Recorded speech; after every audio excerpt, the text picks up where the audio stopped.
Hello, ladies and gentlemen, boils and ghouls, guys and gals, and non binary pals. Welcome back to the Gentleman Psychic. Um, I have severe eye strain.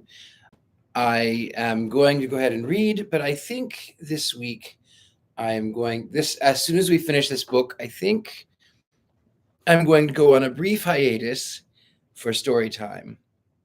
I have noticed my poor eyes are not what they used to be. And anyway, so that is what we're going to do. Midzi, hello, good to see you as well. We're going to let everyone sort of get here and get prepared, and I am looking forward to it. So we've got Kelly. Hi, dear. I will. I'm sure. It's just I work. I read tarot at Apothecary in the French Quarter, and my hours are really, really odd. So I will close and then I open and then I close and then I open, and I have not been getting the rest that I need. Also, it may be noted that my neighbors still have not yet moved out. And last night, that demon spawn was running at 12:40 in the morning. So, yeah. At any rate, so we will finish this chapter. I mean, we'll finish this book. I think we will definitely finish it. We've only it's we're down to the resolve right there. So we will definitely finish it.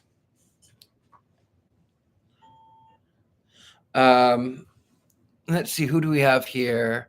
Good evening. Hello. Welcome, Princess. Greetings. Have a great night. Thank you very much. Love the red. Good evening, John Maxwell. Hello. Good to see you as well.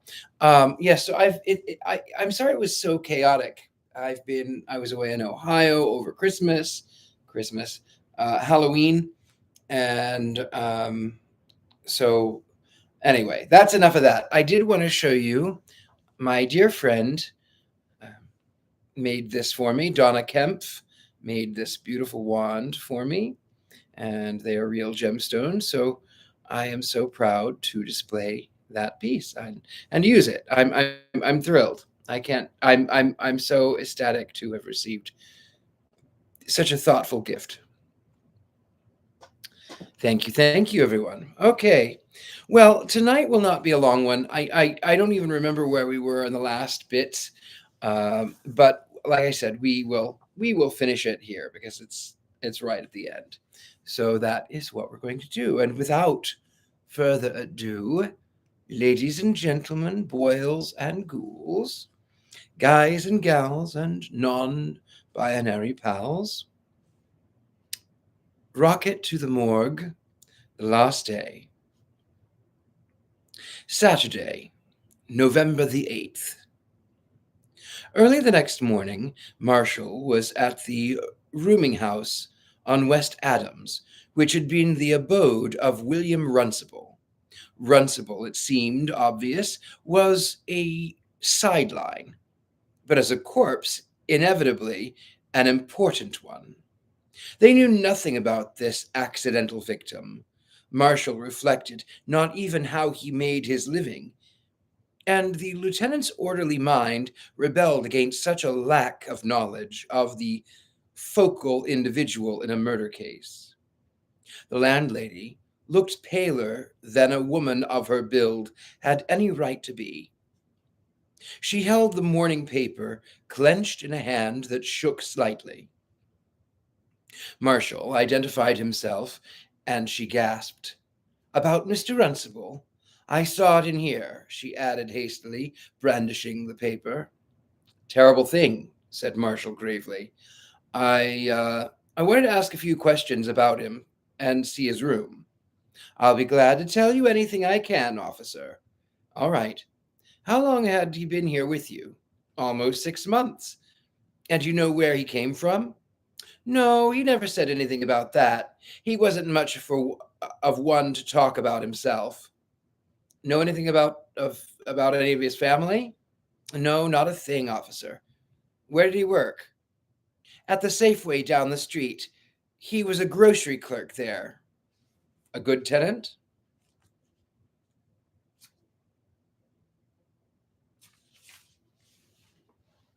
He was a nice spoken young man, and he paid his bills, and he never made any trouble. Thank you. He considered her pale face and still trembling hand. The news of his death seems to have been quite a shock to you. Yes, yes, I guess it was. But it was coming on top of. Well, you see, we had a burglary here last night, or early this morning. I guess I should say Mrs. Sevboda was a waitress at an all night drive in, and when she came home, she found this strange man prowling around in the halls, and she screamed and woke me, and I saw him leaving. But when we called the police, of course, it was too late. And we don't know if he took anything yet, but I was all upset. And then this on top of it. Why, I can understand, said Marshall soothingly. Now, if I might have that key. Lieutenant Marshall had never gone over so unprofitable a room, unless, perhaps, it was a cheap cubicle in the elite hotel where Jonathan Tarbell had died. You could learn from the room and that its owner cared little for clothes and much for science fiction, and that was about all. No letters have save correspondence with other fans.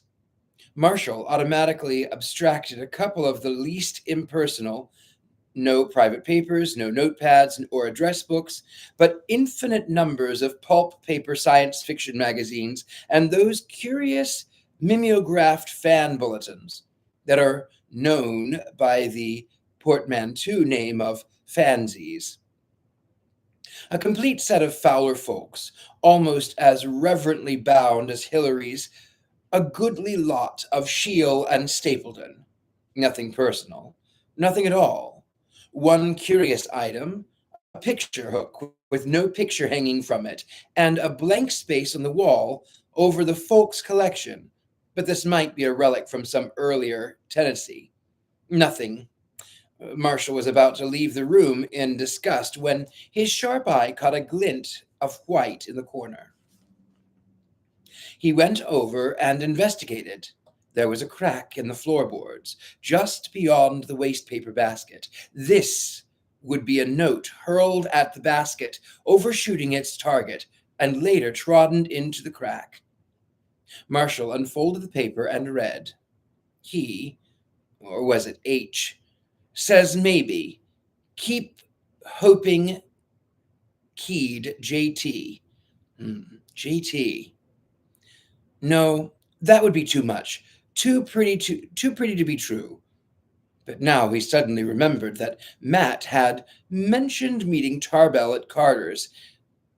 Runcible frequented Carter's. Marshall felt in his coat pocket. His luck was in. He still had the morgue photograph of Jonathan Tarbell. He hurried downstairs to the landlady. Yes, she admitted.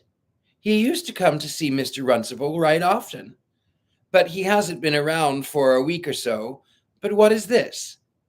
This was the still of Novel Pritchard as Dr. Derringer, which had fluttered out of Marshall's pocket as he took out Tarbell's photo.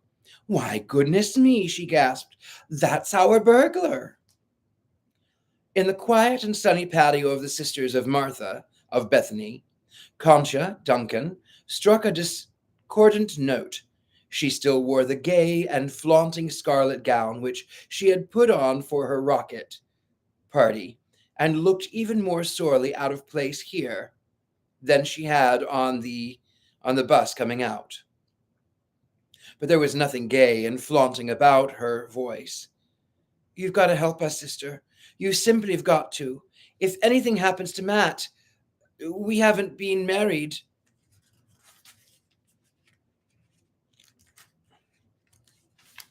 We haven't been married even a year yet, but we've been married all my life. All my life that counts is being married to Matt. And if anything happened to him, I will have to die too. Life is God's gift, Mary, Sister Ursula said gently. We can't toss it away at our own whims. I don't mean that. I just mean that if I haven't got Matt, I simply cannot live anymore. I'll stop inside, so you must save him, sister. You're so wise and so good. You can do it.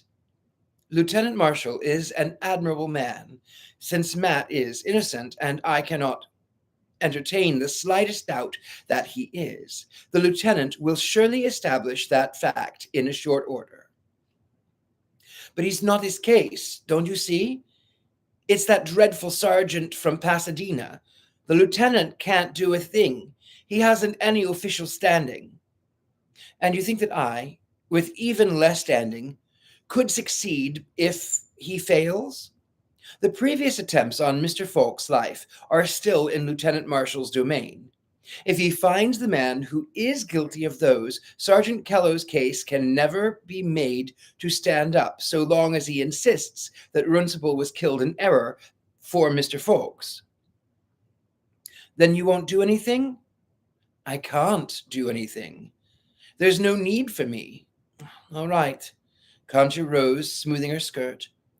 I know that's the trouble.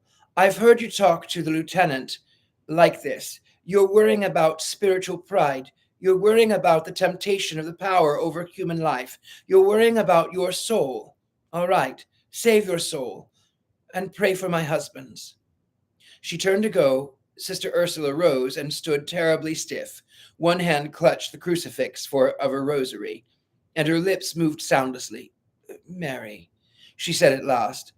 Concha was at the arcade leading out to the patio. She turned. Yes, she said bitterly. Tell me, Mary. How certain is the lieutenant that Runcible was killed by mistake? Concha's face lit up. Then you will help.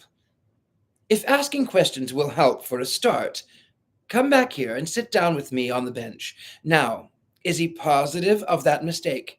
You're a laugh and a sob were contending in Concha's throat. I can't say it. I can't say anything. Blow your nose, Sister Ursula suggested softly. Here, and don't try to say it. Just tell me about things. Well, a gulp and a loud snuffle. Well, the lieutenant's awfully certain on that. You see, the two men did look a lot alike, Hillary's, maybe I'd guess 10 years older than Runcible, but they're both the fleshy type that looks pretty much the same from 25 to 50.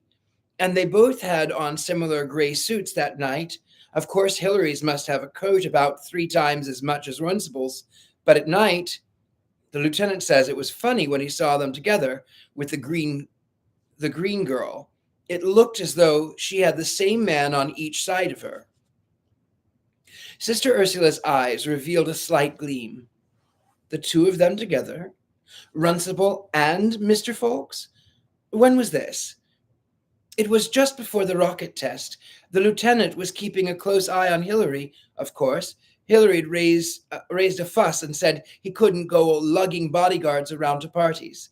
So the lieutenant pretended to agree, only, you see, he was the bodyguard. So when Hillary went outside, the lieutenant followed him. And the cousin was with him, and they met this Runcible and talked for a while. And when the murder occurred, then the lieutenant was watching Mr. Falk's instead of the rocket? No, he admits he slipped up there pretty badly, because there was a lot of shifting around so as to get a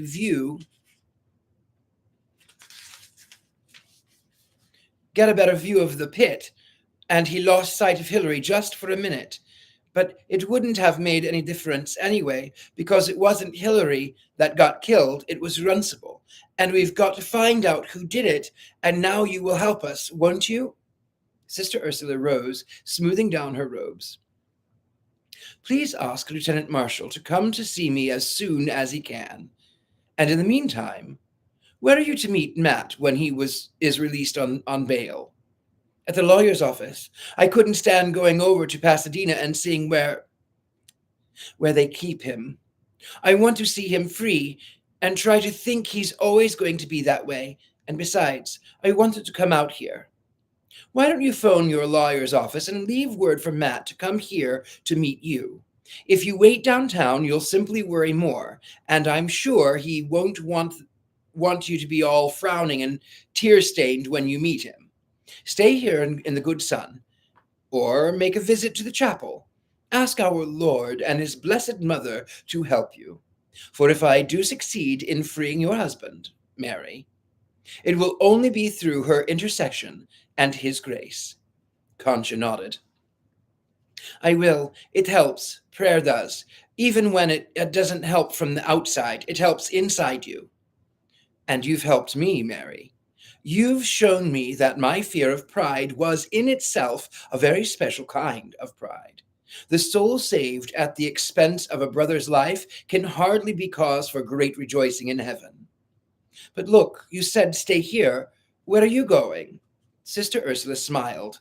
The thought just crossed my mind that there was so much attendant confusion that day when Mr. Fawkes was attacked in my presence that I never had the opportunity of speaking with him about it, about my real errand, clearing the copyright permission for Sister Patatina's braille work. I think, if Reverend Mother will allow me, that I shall go see him about that now. Lieutenant Marshall read over again the letter that he had taken from Runcible's room. He still didn't understand it. It involved chiefly the law of entropy, the paradoxes of space-time, and the theory of wave mechanics, all couched in jargon of technical erudition that made Austin Carter's conversation seem infantile. But the last paragraph was more personal and seemed to imply that this Arthur Waring had known Runcible better than most of his correspondents. An infant with pink and downy cheeks answered Marshall's ring. I'd like to speak to Arthur Waring, the lieutenant announced. That's me, said the lad, replied the lad in a clear soprano. You? Marshall checked himself to ask if it mightn't be his father could simply antagonize the boy. He could remember his own youth and how the boy's desire to seem older than his age is as strong as a woman's yearning to seem younger. But still, the precocity of the letter, you're the Arthur Waring who was friend of William Runcible? The boy's face lit up. Oh, jeepers, are you the police? I read all about it in the paper. Marshall nodded. If I could just talk to you for a few minutes? The boy led the way to a small room. Marshall gasped as he entered. The entire wall was pictures, the same sort of pictures that he had seen in the nitrosyncretic lab, originals of illustrations for SF magazines, but hundreds, seemingly thousands of them. Waring heard the gasp. Aren't they swell? That's all Rogers cover over there, and I've got half a dozen Bucks and 3 Finleys, and look over there. That's an original Cartier.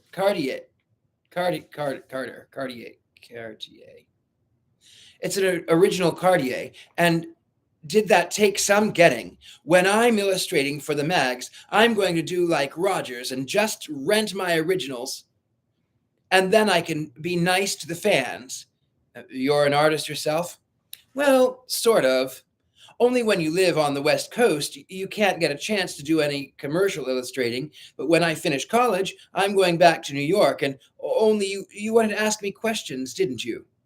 Marshall, always willing, if sometimes reluctantly so, to spend long minutes buttering up witnesses as a good investment, was pleased by this direction. Yes, it seems hard to get any information at all about Runcible. If you were a friend of his, maybe you can help us.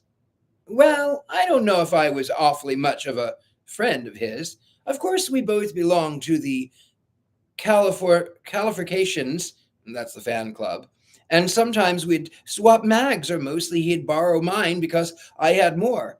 I've got some nice stuff here, officer. Marshall looked about the room. No books here, just an infinite number of pulp magazines, all carefully arranged by title and date.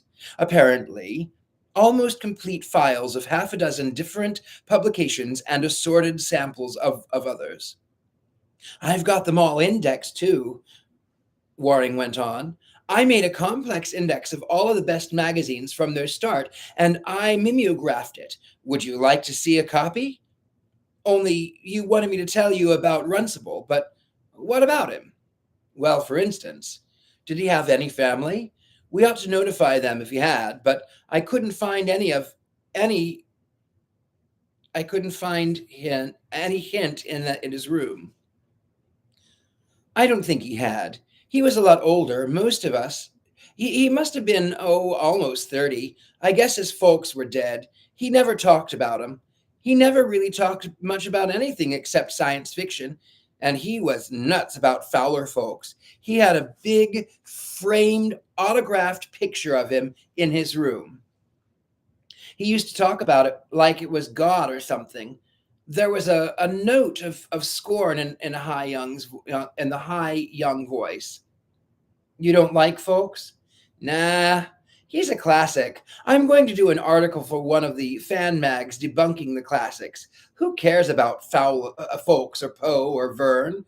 They're old stuff, and I'm going to show them up. Have you read them? Marshall asked with quiet amusement. Well, no, but not much anyway. But all these people that rave about the classics, which maybe they were all right when they were young, but they have read what's being published. But have they read what's being published now? You bet your life they haven't. The point, Marshall was obliged to admit, had turned against him neatly. So Runcible was all for classics, especially folks. He was funny in other ways too. He was, I guess you might call a purist. He thought people ought to read books too, bedsides, besides all the mags. Only, how could you have time? And he kept saying that the fans ought to support was pro writing instead of fandom. Apparently, William Runcible, so silent in the presence of the Manana Literary Society, had been voluble enough among the Calafreditions, but his tastes and theories were hardly to the point. What was he like? Marshall wanted to know. Oh, that's hard to say now. He talked a lot, and he used to write pieces for the fanzines. He wrote one for mine once. You're a publisher? Yeah, sure. Here. Waring crossed to a pile of mimeographed sheets and picked up a stapled magazine with a lithographed cover. It was Fandemonium.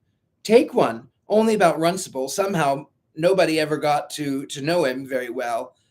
He did have a friend he brought around a couple of times. He seemed pretty close.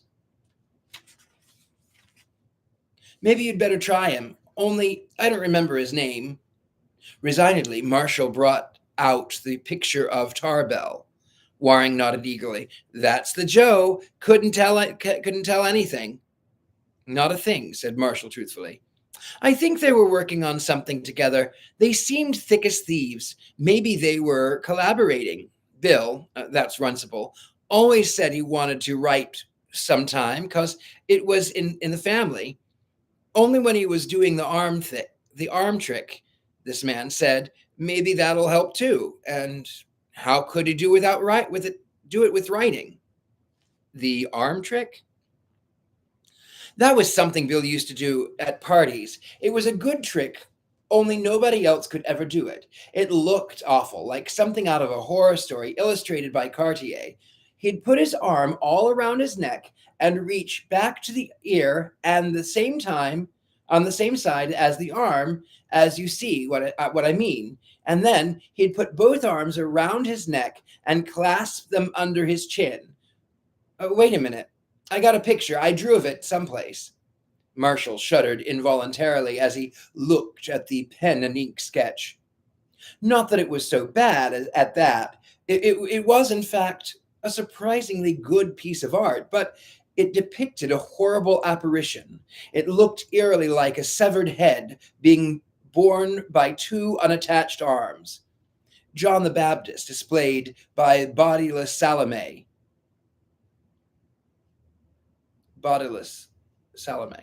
It was somehow more grisly, more dead than the crushed pulp of Runcible's fatally dead head had been. You can have that too if you want it, Waring added. Bill Runcible was funny, maybe, but he was kind of a good guy. If I can help, I want to.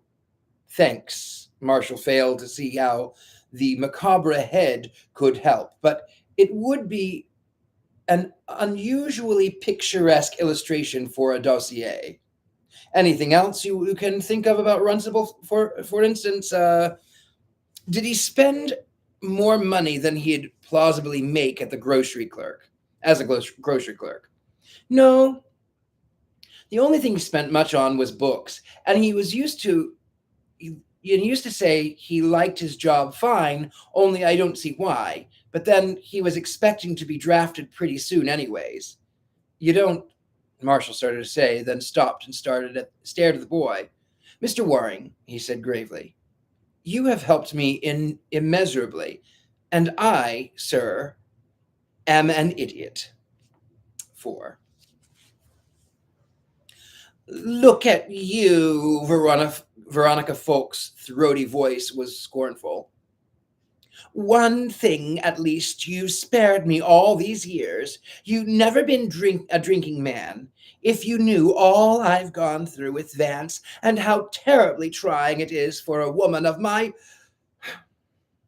And now look at you, drinking even before lunch. Hilary poured himself another glass of straight Scotch. My dear, he protested, surely one who talks as much as you do about her sensitivity must realize that others can be sensitive as well. Last night was a terrible shock for me, a terrible shock. That poor innocuous fan. And it might be so easily have been me lying in the depths of that trench, crushed and mangled and pulped. So easily. He gulped a glassful hastily and stared at his plump white hand. It still quivered slightly. Veronica turned to the wall mirror and adjusted her hat. I do hope, she observed tartly, that I'll find you conscious when I get home. To think that I should learn at this late date that I married a drunkard. One swallow, said Hilary seriously, doesn't make a summer. Heavens, that's a pun, isn't it? He seemed amazed. You can spare me your drunken wit. I didn't mean to. It just happened. It simply came up like a burp.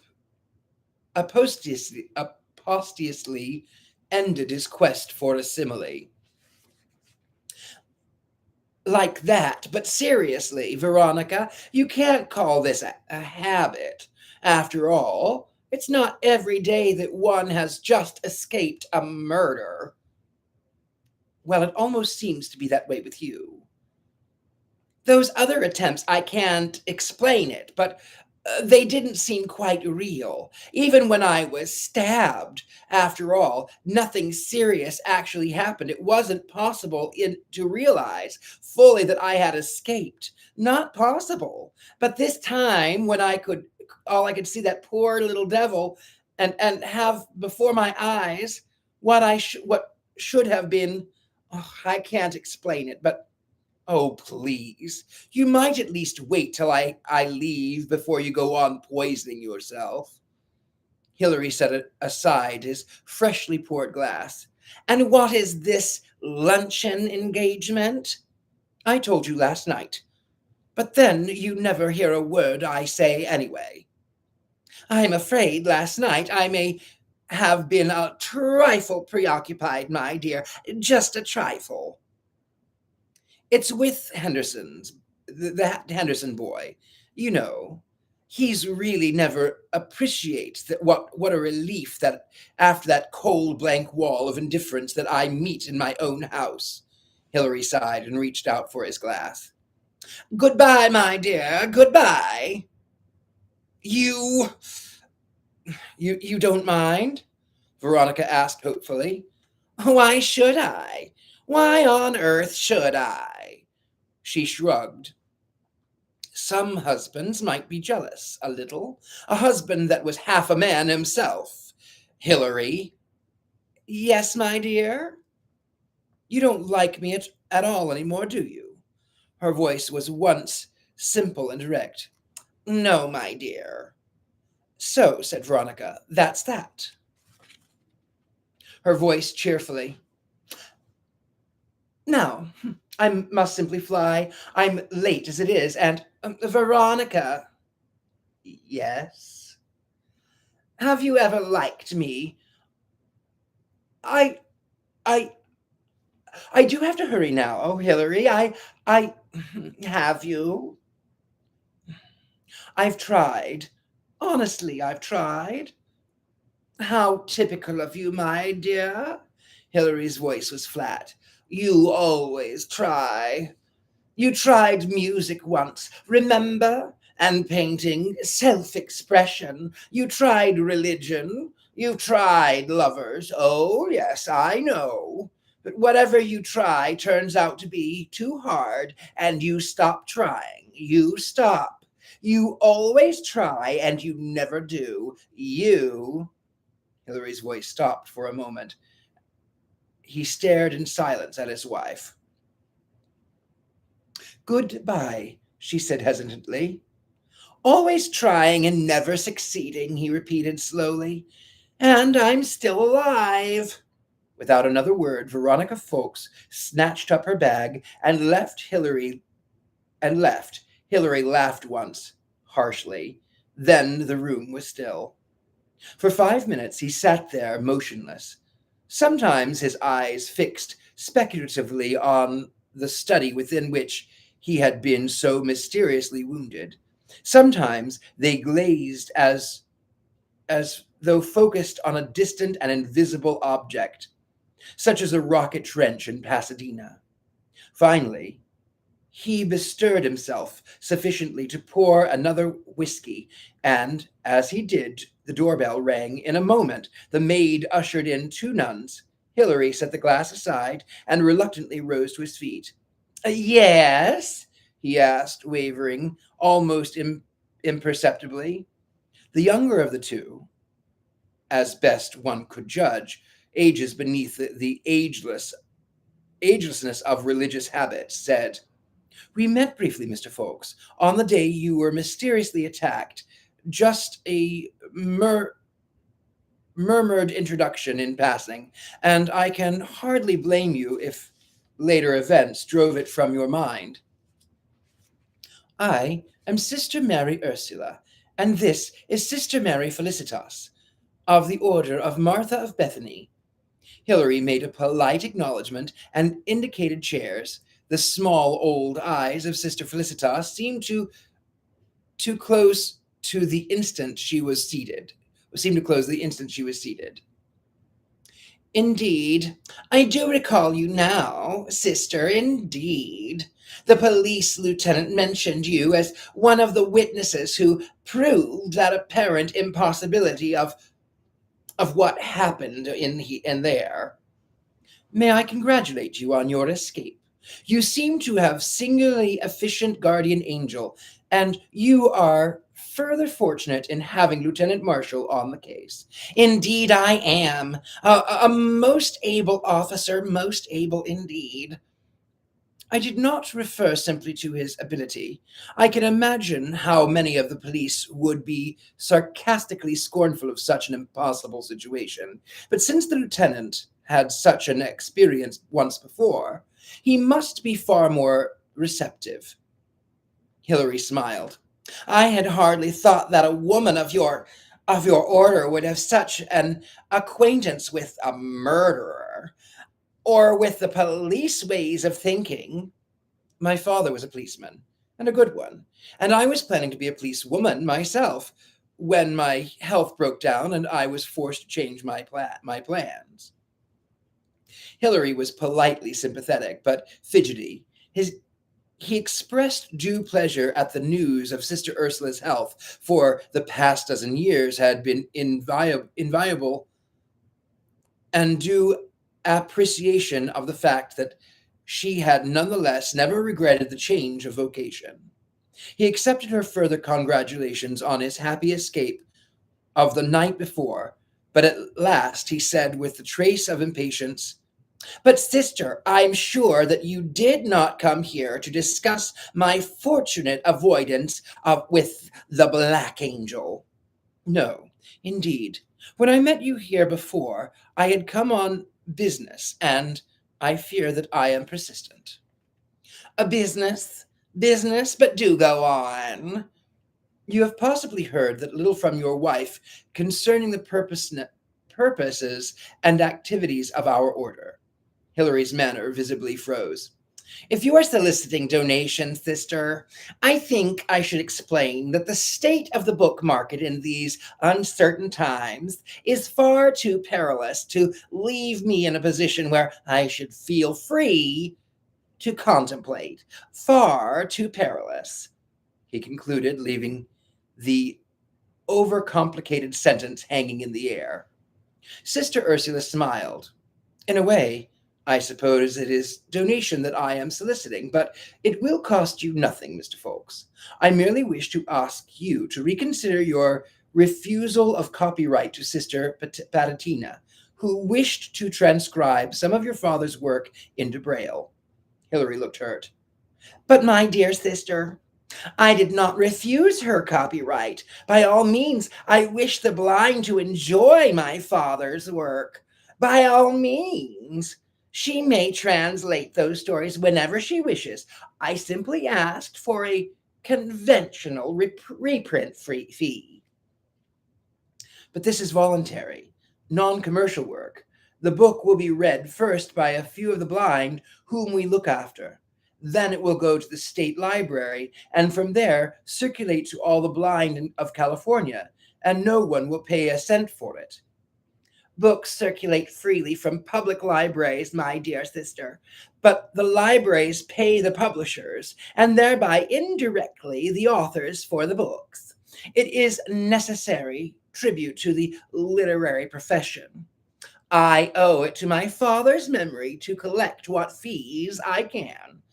And moreover, a man must live." Sister Ursula glanced about the chastely expensive rooms. "Do you find bread alone a satisfactory diet, Mr. Fawkes?" "I don't understand what you mean by that remark, sister. I don't understand it, but I must make clear to you." Hilary leaned forward, tugging impressively at the lobe of his ear, "that under no circumstances, for no matter how worthy a cause, will I content will I countenance that's what it says. Will I countenance the wanton pirating of my father's work? I don't suppose it would affect your attitude to point out that every author or publisher that Sister Petatina has previously been in touch with has always given Braille rights free as a matter of course. What an author chooses to do with his own work in a moment of caprice is no concern of mine. But this is not my own work. I hold it so sacred trust for my father, and I must be a good steward." "That is another parable about the steward," Sister Ursula observed. "Perhaps its motivation is more, but please forgive me.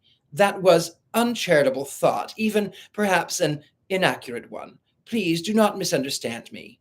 Hilary rose. His legs were perfectly steady now. "Not at all, sister, not at all. And I'm sure you will find some generous patron who will enable you to meet my trifling fee. I would so gladly waive it myself, were it not for my duty to my father." The hall door had opened and closed as he spoke. Now a thin, pale face thrust itself into the room. Hi, Hilary. Oh, sorry, company. Has Ron corrupted you? Are you going in for spiritual consultation too? Hilary beckoned his brother in law into the room. Jenny Green, a very smiling, happy, and devoted Jenny Green, followed him. Sister Ursula, may I present my brother in law, Vance Wimpole, and my cousin, Miss Green.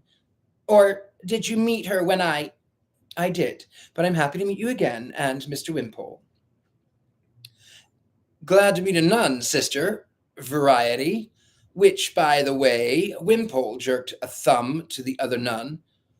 Who's the seventh sleeper? My colleague, Sister Felicitas. Give me her dress. I'll borrow her sometime when a good girl wants a chaperone. Vance, Jenny Green protested. Sister Ursula smiled. You seem very blithe for a household over which death has been hovering for weeks. Why not? Wimpole demanded. They've got the guy that did it all at the insignificant cost of the life of one fan. Of course, no writer likes to lose even one fan, but I'm willing to get along without Runcible for Hilary's sake. Vance, that's no way to talk. You see, sister? I'm henpecked already. I need a drink, Hilary. I can't have been you. It can't have been you hitting that bottle before noon. Or did the good sisters need their schnapps? Don't mind him, Jenny reassured the nun. He's a boor, and he loves it. But I mean, are you allowed? I might take a small glass of port if you have it, said Sister Ursula. The presence of the nun had apparently restrained Hilary from his unwanted tippling. This avowal of tolerance sent him promptly back to the bottle. Vance Wimpole stared at him amazed. What, my dear brother-in-law, is the use of you being snatched from the hand of... Oh, that's not Hilary. What, my dear brother-in-law, is the use of your being snatched from the hand of the assassin if you're going to plunge yourself into the drunkard's grave? Filthy stuff, he added, tucking it away. I think I can understand, Sister Ursula ventured. The terrible relief of knowing that it's over, that you can breathe without wondering it is your last breath. For I suppose you are sure that this young man who was arrested is the cause of it all. Not a doubt in the world, said Wimpole broadly. Hell. I beg your pardon, sister. We've got witnesses that saw him do it. He even admits to himself, somebody pushed him indeed. What jury's going to believe that? That is true. I should imagine he would hate you more than ever now, Mr. Fawkes, now that you've had him arrested and disgraced. If he were let out on bail, if he were free to do it again, he would now... Hilary's glass dropped from the shaking hand. Hang it, sister. You mean that devil would try it again? It does seem plausible, doesn't it? When a murderer has killed the wrong man, I should imagine that his passion to kill the right man would increase all the more. It would certainly seem strange if the death of this poor fan, may he rest in peace, should put an end to the attacks upon you. Hilary picked up the glass and refilled it. He muttered, thanks, apparently to no one in particular. Did you know this man who killed Mr. Fawkes, who has killed Mr. Fawkes? That would make it all more painful for you. No, never saw him before that night, never. And did you become acquainted with him at all then? One is naturally curious as to what the poor victim was like, even though he's really unrelated to the case. What bloody taste you've got, sister. Oh, that's still not him. What bloody taste you've got, sister, Wimpole remarked. Hilary answered the question. No, didn't see anything of him. Vance Wimpole's eyes narrowed. But you and Jenny were alone with him for a while, remember? Which, by the way, that's been puzzling me. What went on? Oh, that, Hillary shrugged. I went out for air. People can be most trying when one is something of a celebrity. Most trying indeed. This fan followed us and pestered me with all sorts of questions about my father and his works. That was all, wasn't it, Jenny? Yes, Jenny agreed after the slightest pause. I hardly had the opportunity to judge a man's character from, excuse me, the telephone. But Miss Green had already answered it. It's for you, Cousin Hilary. Thanks, I'll take it in the study.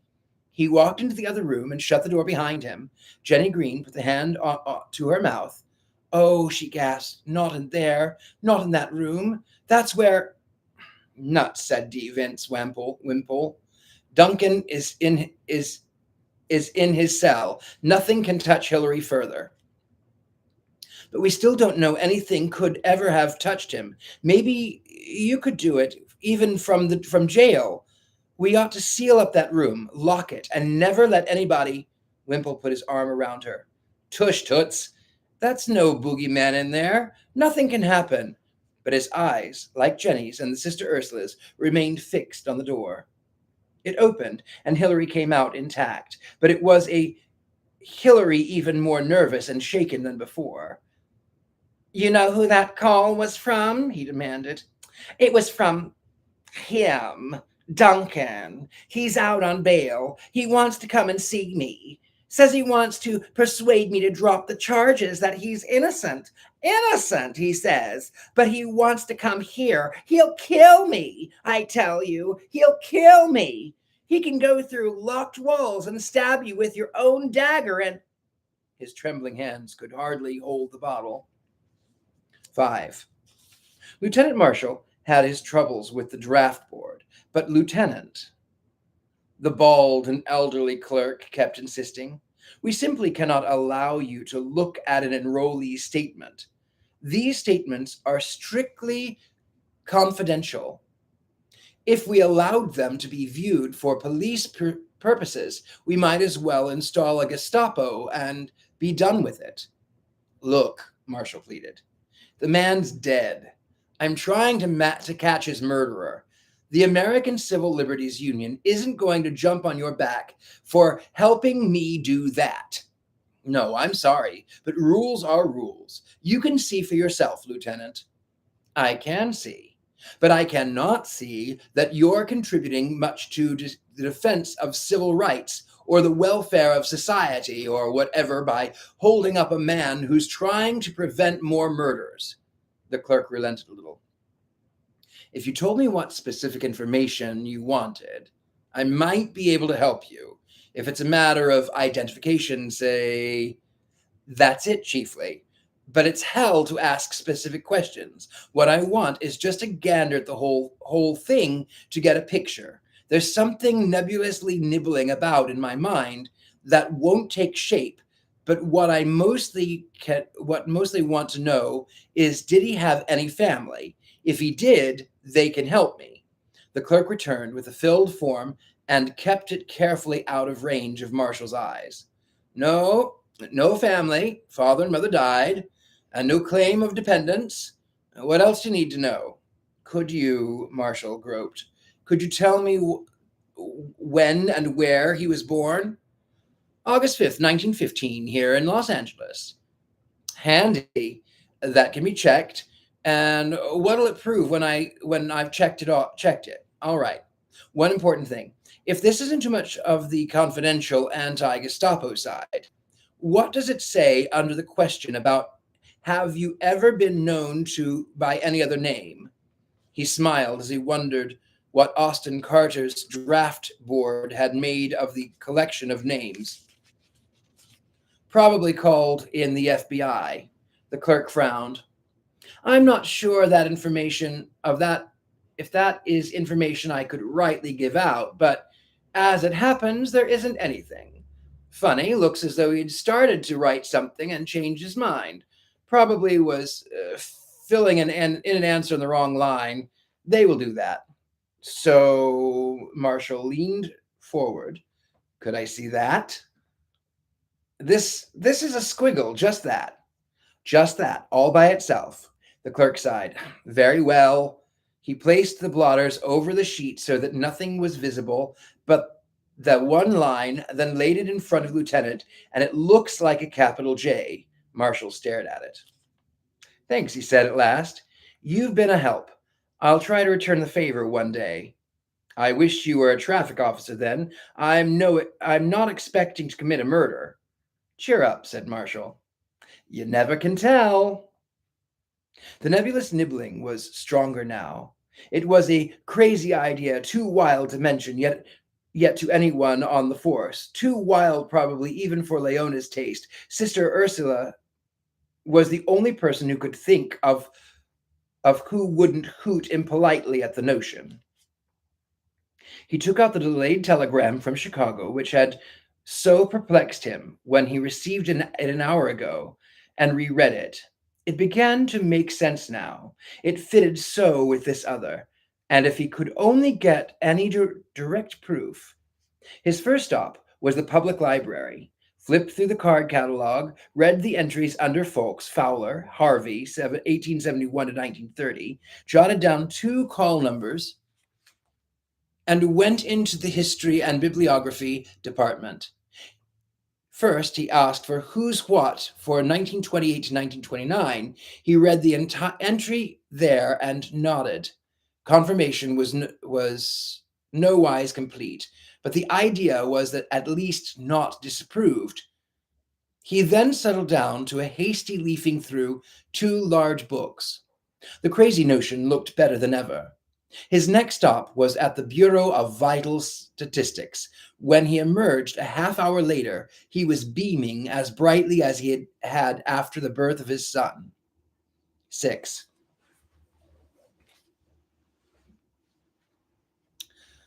Lieutenant Marshall was smoking his pipe in the patio when Sister Ursula returned to the convent. He sprang to his feet at her entrance and advanced eagerly toward her. Sister, he cried, I think I'm onto something, and it works. We'll have Matt free and exonerated before that Pasadena halfwit can say Lieutenant Gello. Sister Ursula smiled happily. Tell me this great discovery, she urged, but tell me other things first, quickly if you can, but do not skip too much. The patience of a saint and the ingenuity of a fiend could not have coaxed the coherent story out of Mary. Poor child. Please give me all the background you can so that I can justly estimate your new find. Gladly. It helps get things straight in my own mind, sister, to tell them to you. You ask the right questions and you've got some sense of proportion, so here goes. Let's see. Up through the locked room you know about. After that, rapidly but fully, he sketched over the later developments of his exasperating case. Up through Matt's arrest, and as he spoke, he kept marveling at the adroitly adroitly opposite equality of the nun's questions and the deft speed with which she took in all facts. When he had concluded, she meditated in silence for a moment and then said, It's all obvious enough, isn't it? All but one thing, that being the mere trifle of who's the murderer. No. The locked room, the identity of the murderer is clear enough, but proving the case against him and freeing Matt will be exceedingly difficult, with that impossibility as an obstacle to overcome. And everything else is obvious. That's nice. Then listen to what I've been up to today. I'm on a trail that, if it's right, and I'm praying it is, will prove that the death of William Runcible was no accident, but an essential detail of a well-conceived plot. He paused for sensation. But of course, that's been perfectly clear from the first. Tell me, though, how you intend to prove it, Marshall gasped. I'd sooner have you tell me why it's so all fired obvious. But of course it is. There's a perfect chain of probabilities pointing directly to it. If you don't mind, however, I'd like to hold that back. It involves a serious accusation which I don't think it is quite time to make yet. Tell me your researches. Marshall relit his pipe. All right, it goes like this. How did this whole case start? With Jonathan Tarbell and a rosary. We had nothing at all on Tarbell. No connections, no previous police record, nothing. Had nothing, Lieutenant? All right, I'll confess. We have a little now, and it helps. But if you can hold out, so can I. That'll that'll fit in better later. Let's go back to the beginning. We know nothing about Tarbell, save for that what he had that phone number of the Folks' apartment house and a rosary which proved to be the property of the first Mrs. Folks, Senior.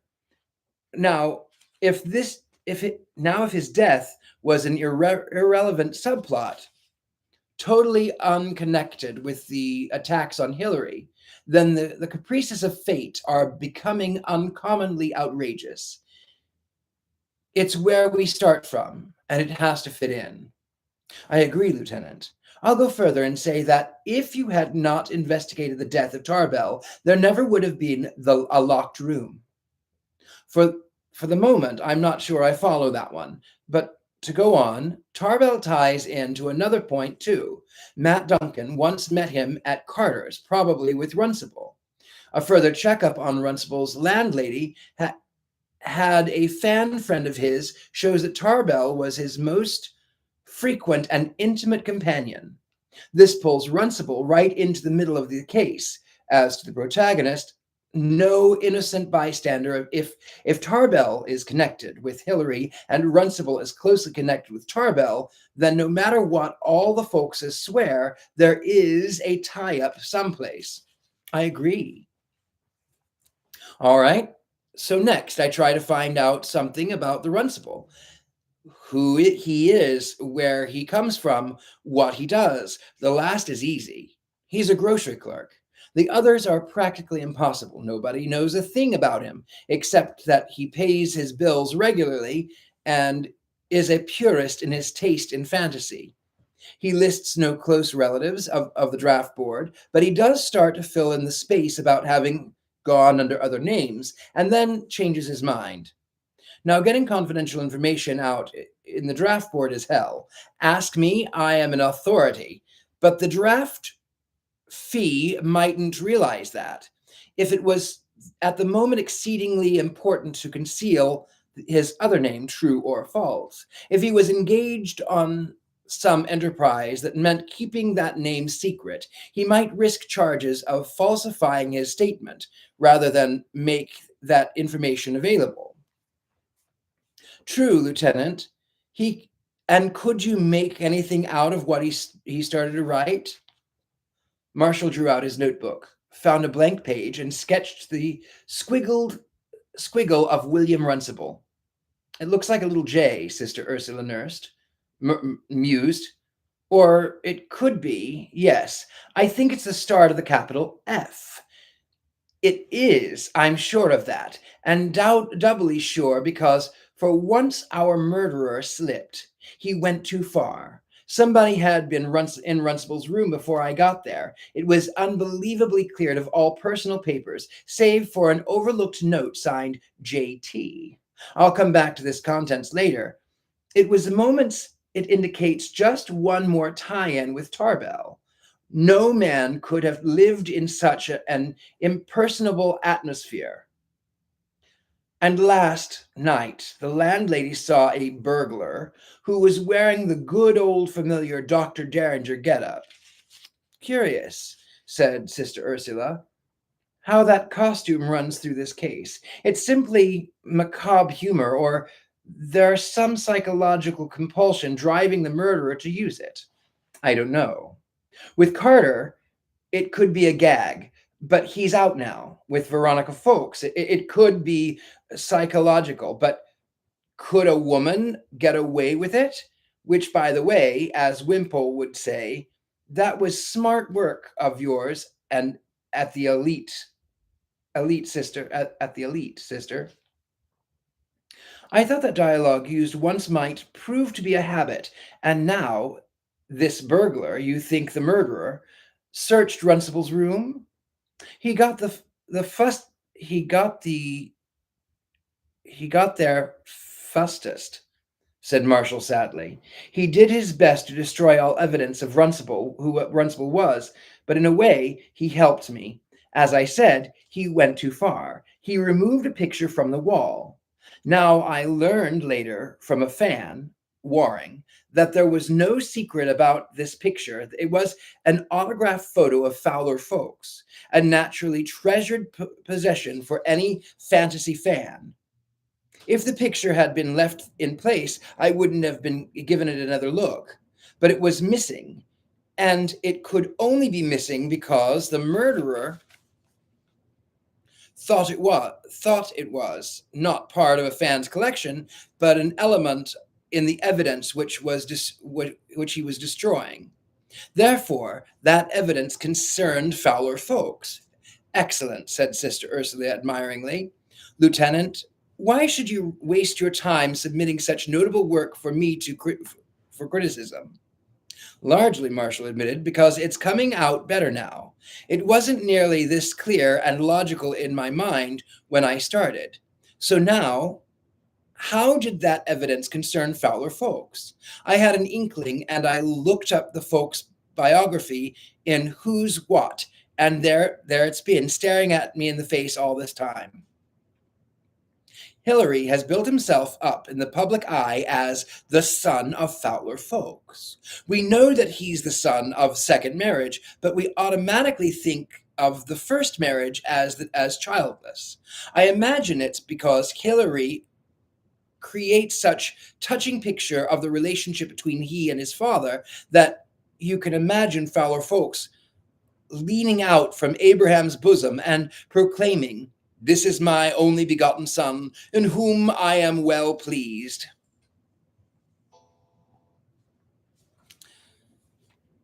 I am going to. We don't go along. Don't run away. I have been drinking tea, and I'm going to finish this book. But now I have to run to the restroom. I'll be right back. 30 seconds.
Sorry about that, everybody. I'm back. Okay. Now let's see. Exactly. There was a child by the first marriage, Roger O'Donnell Folks, deceased. I checked it up in Fowler Folks' autobiography. Roger was born in 1894. There are plenty of close and affectionate references to him. Even after the second marriage and the birth of Hillary, up until 1914, then there's not another word about him, save for one allusion to World War I as this great struggle for humanity, to which I gladly surrendered my time, myself, and even the life of my son. The Wimpole memoir isn't much more help. It plays up Hillary, of course, because of his marriage to the Boswell's daughter.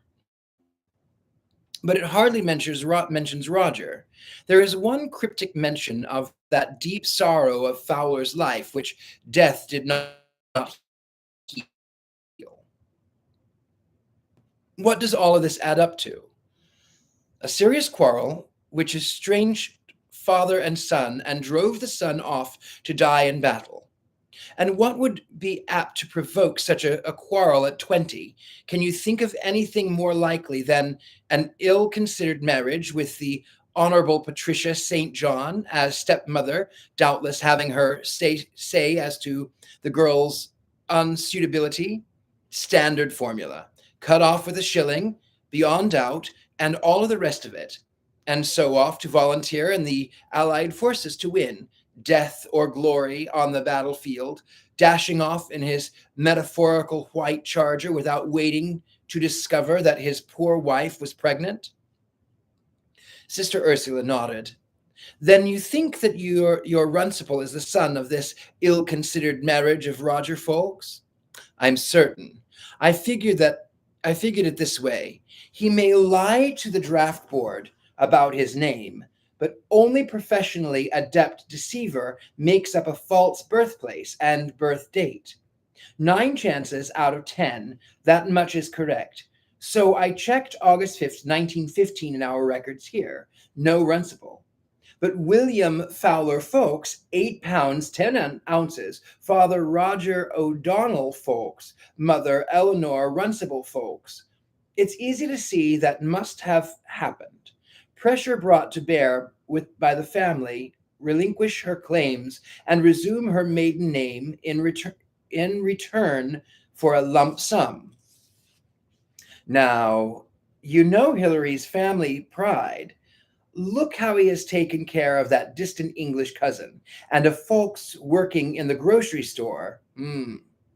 This is guesswork, but I think there can't be much doubt that Runciple was gently putting the screws on Hilary.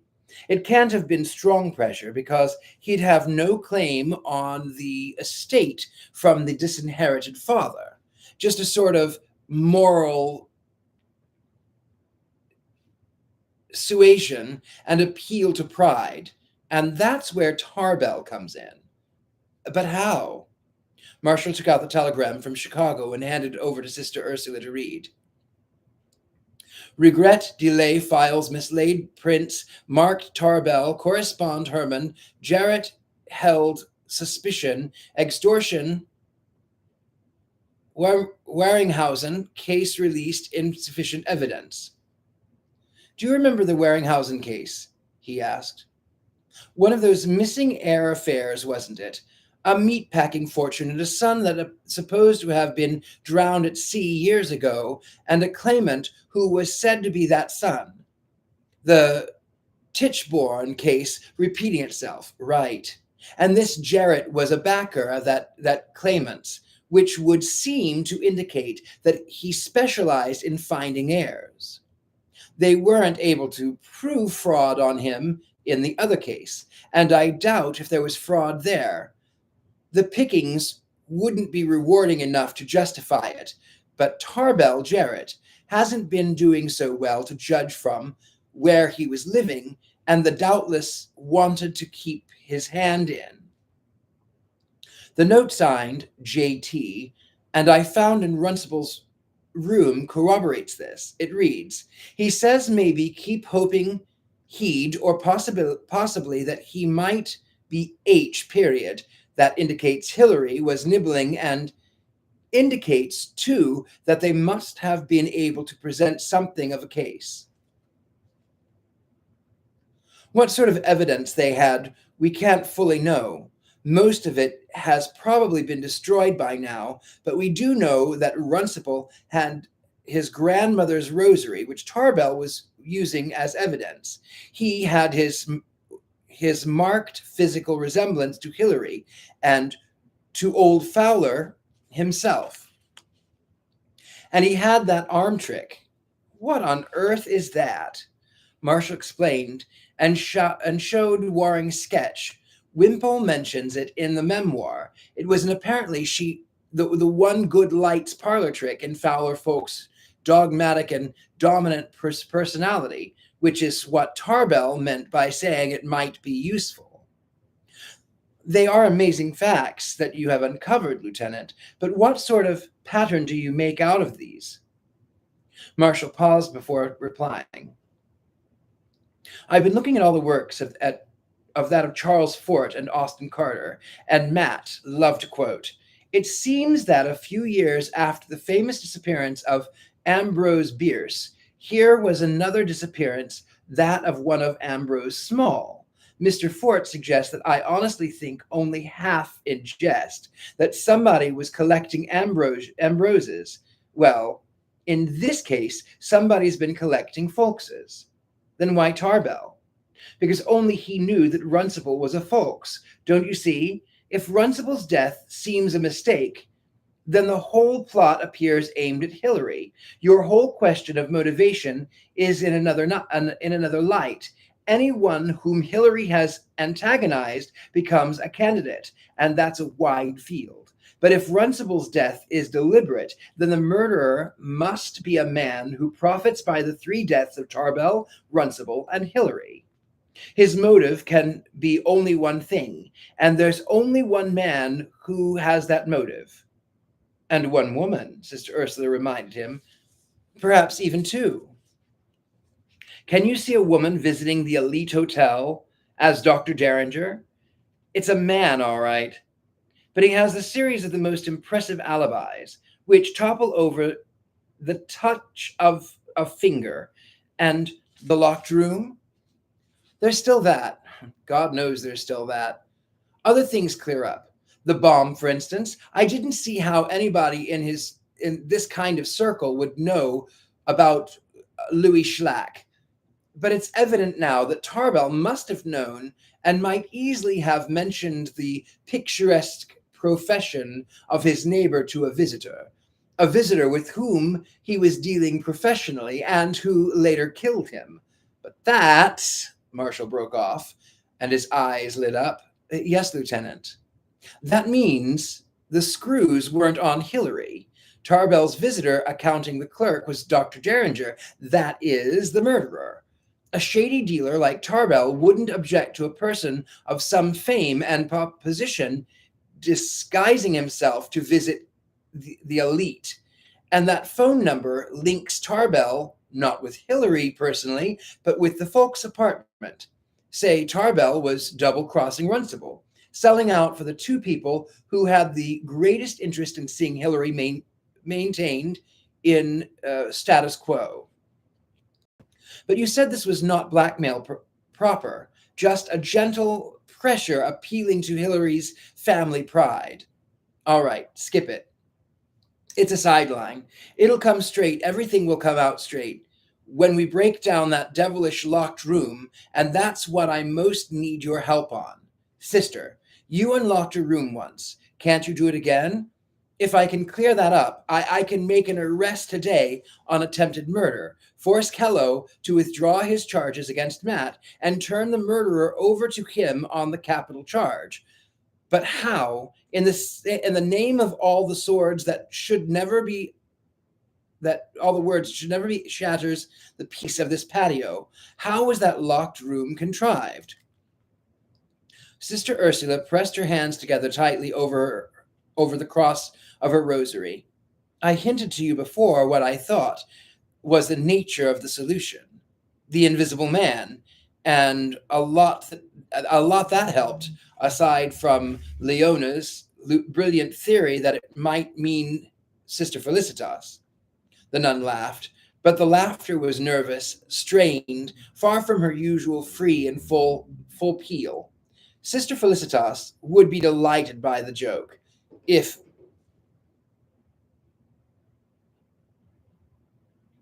that was a gunshot, by the way. Sister Felicitas would be delighted by the joke if I could make her hear it. But I can go further than a hint now. In this visit, you have told me exactly how that room may be unlocked. I have?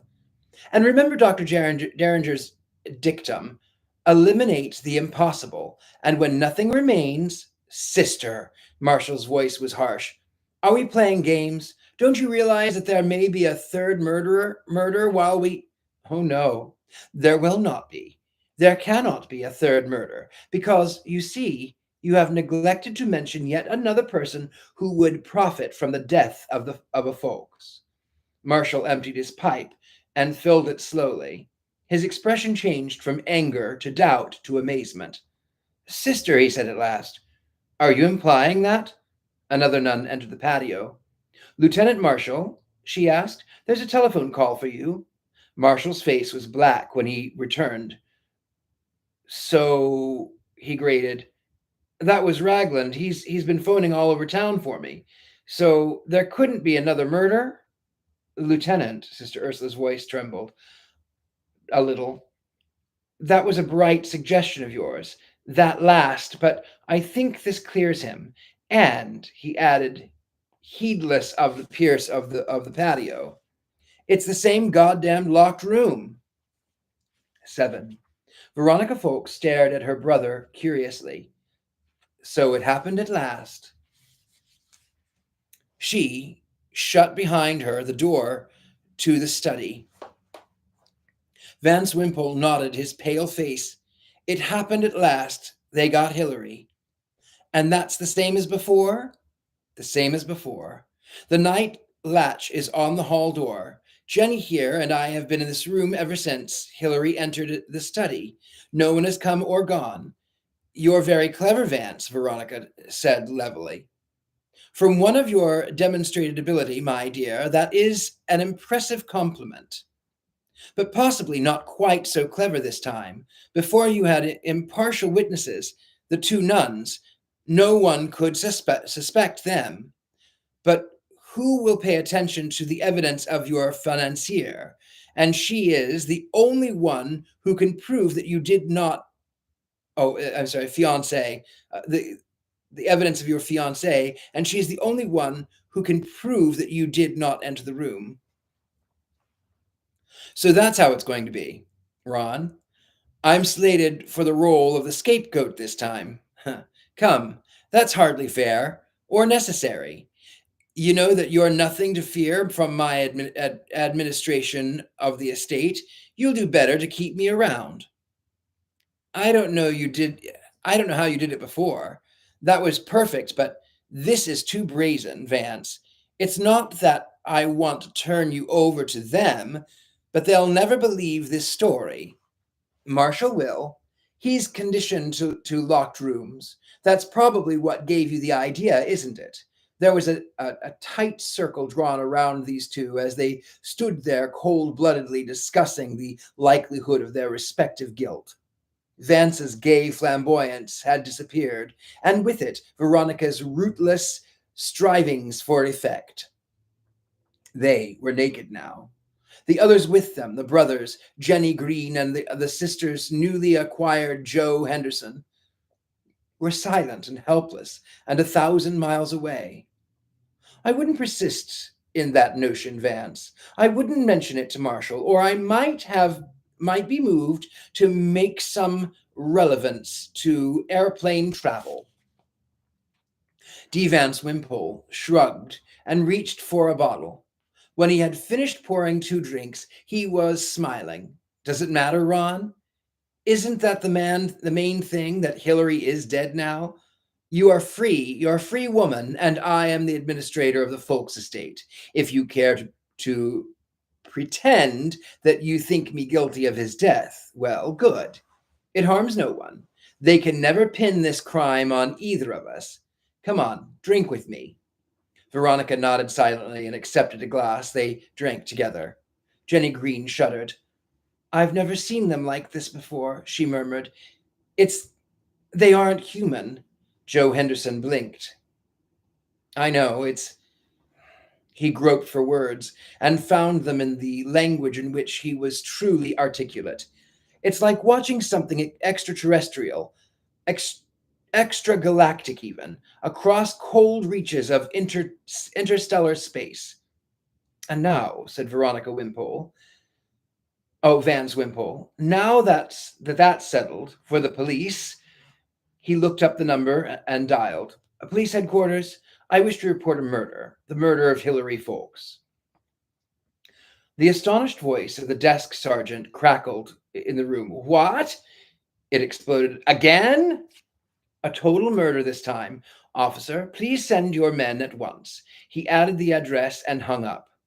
Oh, Jenny Green gasped. How could you be like this? Hilary is dead. Veronica paused in lighting a cigarette. We know. But he was so good to us all. He was so kind to me. And your husband, Veronica, Wimpole. Oh, this was the cousin. And he was your husband, Veronica. Wimpole leaned back against the table. Don't be childish, Jenny. Hilary was good to you. Yes, out of an odd sort of family pride, you may possibly regret his death, but surely you have enough sense to see that no one else can.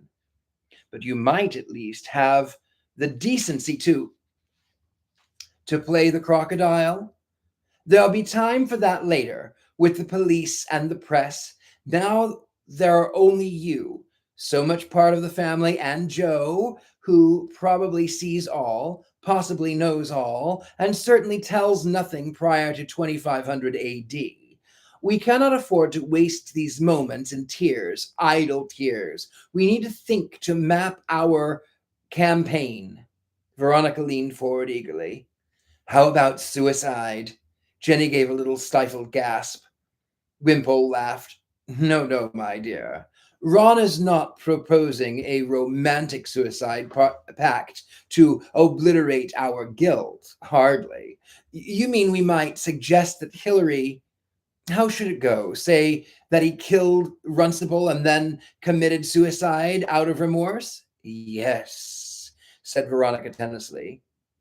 Inadvisable, of course, from the point of view of insurance, and otherwise impossible. Marshall's no fool, even if Kello is.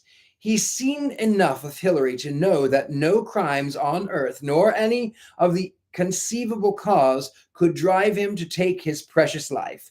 Physical impossibilities may be overcome, but not psychological. Hilary could never commit suicide. Besides, I have no doubt that the medical examiner will find that the angle of the blow is inconsistent. Or were you more careful this time? Jenny rose. I'm going to my room. I can't stand this. You talk about Hilary as though he were a thing, a prime bastard, which he was, and whose passing can have none but good effects. It's too cruel. I'm going. Joe Henderson rose indecisively and as though to follow her. Then the doorbell rang. Alice? Alice still out shopping? Wimpole asked. I'll take it. Mustn't keep the police waiting when they're so prompt. Veronica Folks sprang to her feet as the visitors entered. They were not police, but they were Matt and Concha Duncan. Veronica extended a graceful arm, index finger pointing straight at Matt. You dare to come back, you declaimed, after the evil that you have wrought here? Vance Wimpole nodded approvingly. Yes, Ron, I think that'll do well as any. And we'll have Kello on our side.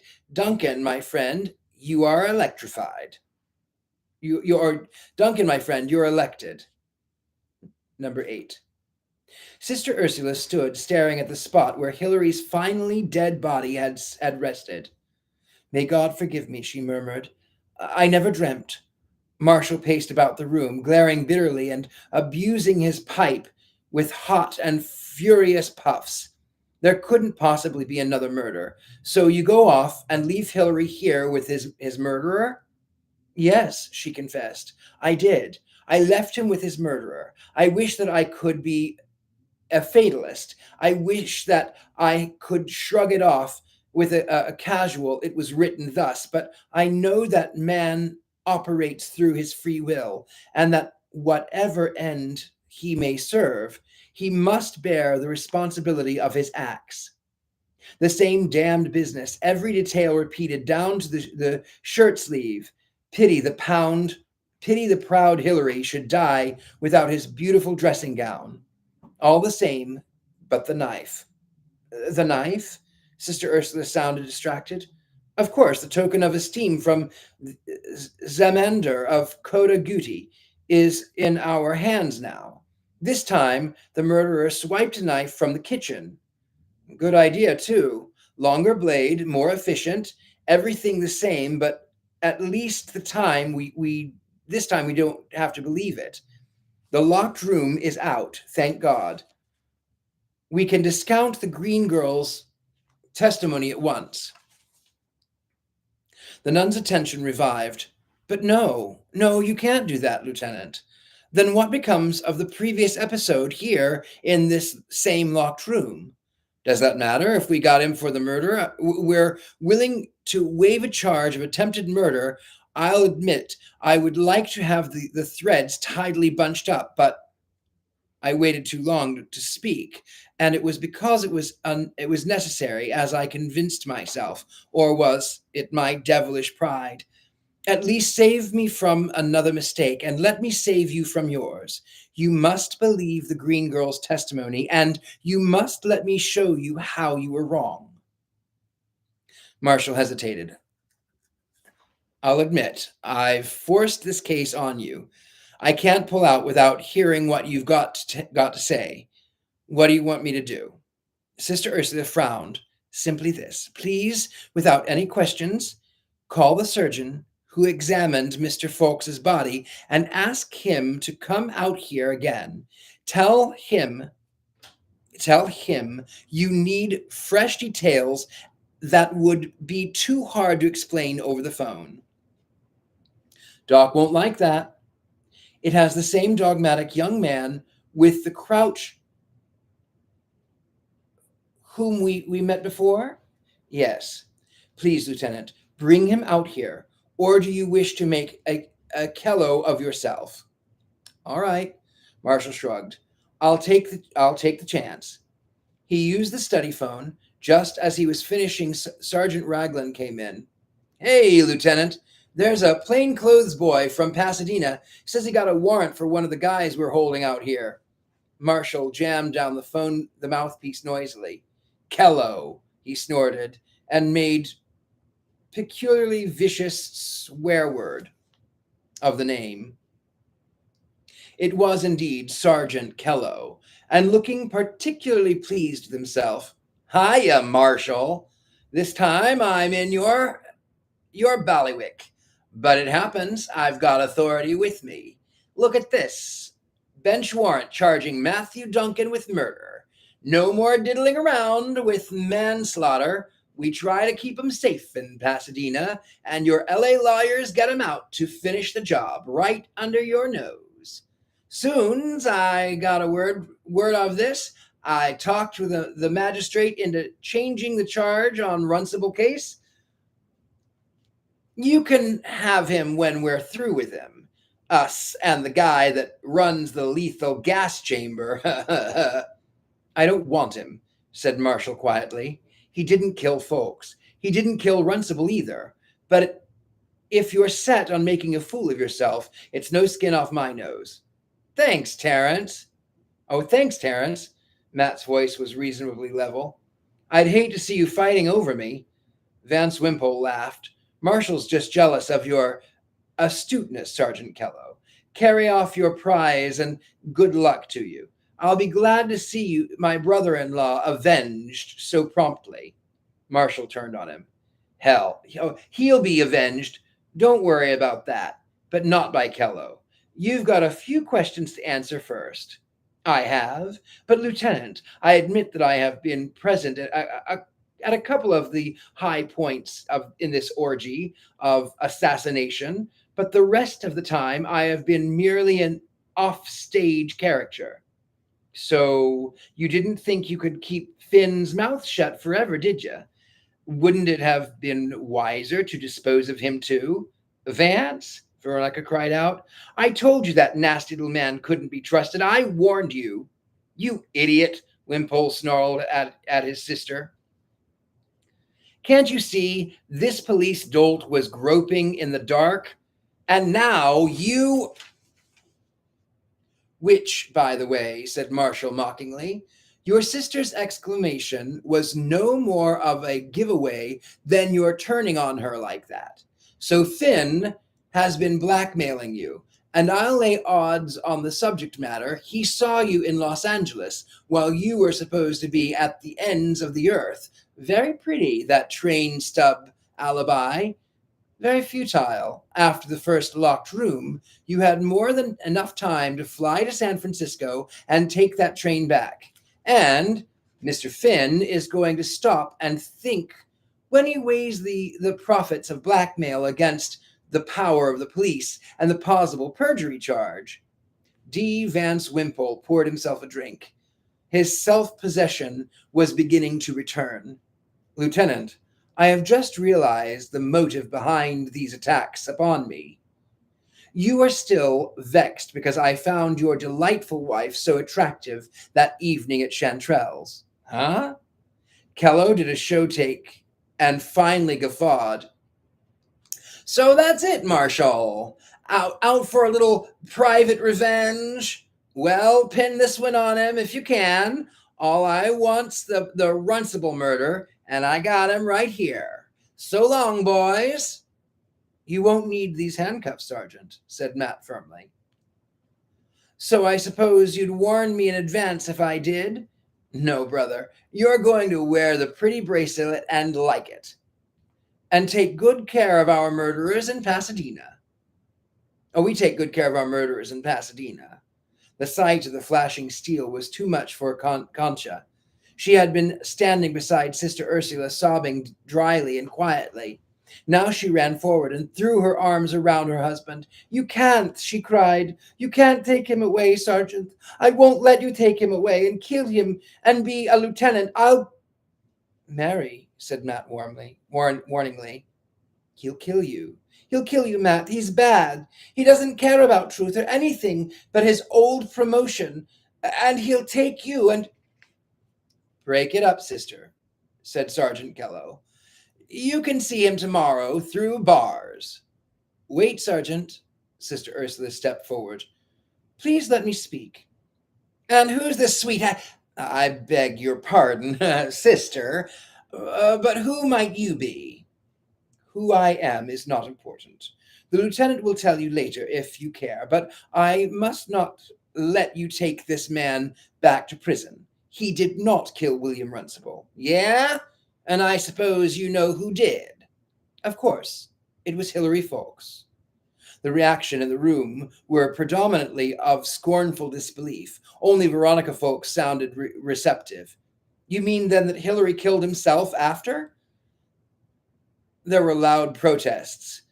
But the medical evidence, but the psychology of the man, but the other attacks. Sister Ursula held up a hand. There was something so quietly imposing about her small, erect figure in that archaic robe that even Sergeant Kello fell silent. No, she said. No, Hilary Fawkes did not commit suicide, but please listen to what I know must be the truth. Number 9.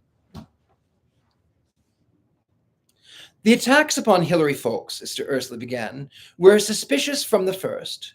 They were two completely unsuccessful. The first two, the brick and the car, rest purely upon Mr. Fawkes's unsupported accounts, which the third, the chocolates, that happened to notice a needle prick in the coating and happened to have been reading a novel which made him wary. The fourth, the bomb, was carefully timed for delivery at a certain hour, and Mr. Fawkes had made an appeal to the police for protection and expected an officer to be present at that hour. To be sure, coincidence helped here. The police here were slow about answering what they took to be a routine crank complaint, but Lieutenant Marshall called at the right time on then apparently unrelated matter. Even if he had not, the bomb was contrived to tick loudly. Mr. Fawkes himself could have noticed that ticking and called the emergency squad if no officer had been present. The fifth attack, the locked room, I shall pass by for a moment, observing only that it was obviously impossible for anyone but Mr. Fawkes to have engineered it. Hold on there, Sergeant Kello protested. The medical evidence states that. Please be patient, Sergeant. I shall set your mind at rest on that in a moment. But if all these attacks were framed, what could be the purpose behind them? Two possible motives occurred to me. A chain of preparations to make a suicide seem like murder and defraud an insurance company, or a schizophrenic condition in which one part of our mind tries to produce physical evidence to justify the delusion of persecution which obsesses the other part. I did not know enough of Mr. Fawkes then to realize that neither of these hypotheses could conceivably fit him. He was sane, if a criminal can ever be called sane, and he was, if anything, abnormally tenacious of life. Neither mania nor suicide could possibly have motivated the feigned attacks. Not until it was too late did I see the third possibility, that the murderous attempts on Hilary Fawkes were preparation for the successful murder of another, apparently by mistake for Hilary Fawkes. There was only one person whose death could be contrived in that manner, and that was William Runcible. But why? Matt Duncan protested. God knows I want to believe this, sister. I've got my reasons, he jangled his steel bracelet. But why? Runcible was a nebulous and negative fan. What should Hilary have against him? Lieutenant Marshall, with an admirable persistence and refusal to accept the over-obvious, has established that Runcible was William Runcible Fawkes, son of Roger and grandson of Fowler Fawkes. Veronica gasped. Her brother said slowly, "A lot of things are beginning to come clear now." But, Marshall protested, the heir of the disinherited son couldn't have been any serious menace. Then, manifestly, Lieutenant, Roger had not been disinherited. It will not do to say casually, "Oh, Mr. Fawkes had no motive." Only Mr. Fawkes could have planned the murder. Only Runcible could have been the planned victim. Therefore, Mr. Fawkes had a motive. Tell me, Mrs. Fawkes, did your father-in-law leave you a will? No, Veronica sounded puzzled and afraid. No, he didn't. You know how old men feel about wills and death, Wimpole added, and Hilary was all the family there was, we thought. Then William Runcible Fawkes had a claim not only on the money in the estate, but to the share in its administration. The blow to Hilary Fawkes was more than merely financial, though that might have wounded him deeply enough. It was a blow to his prestige, to his position as his father's sole heir, custodian and steward. No longer would his faintest whim be the firmest law. From an autocratic despot, he would become the mere shareholder in power. The threat was intolerable. It had to be removed. It is possible that Runcible himself did not realize the full extent of his claim on Hilary Fawkes. It is quite likely that Jonathan Tarbell had concealed Fowler Fawkes' intestacy from him, and was promising Runcible merely some aid as a member of the family, such as Miss Green has received, while he threatened Mr. Fawkes with the loss of half the estate.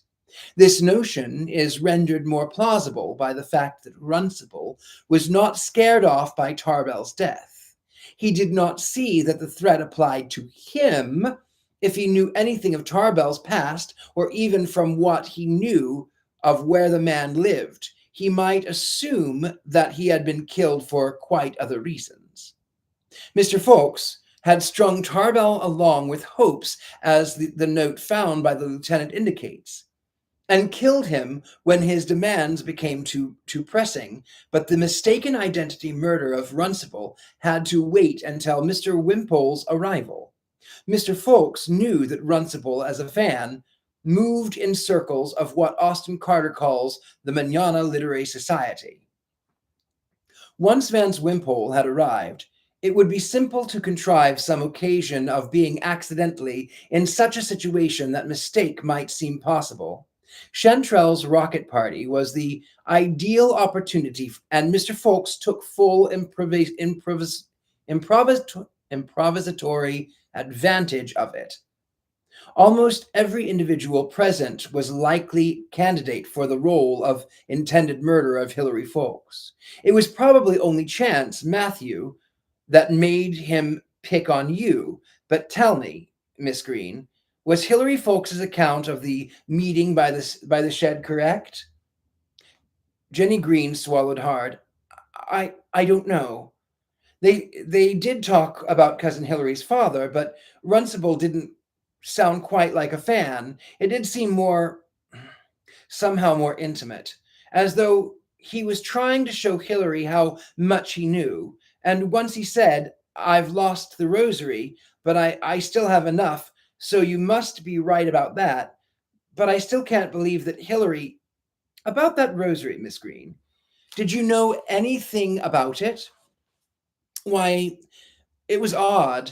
When Veronica was being interested in religion, she read a memoir of the first Mrs. Folks that praised her as a lay saint, and she told me about the queer rosary devotion and the famous specially carved one.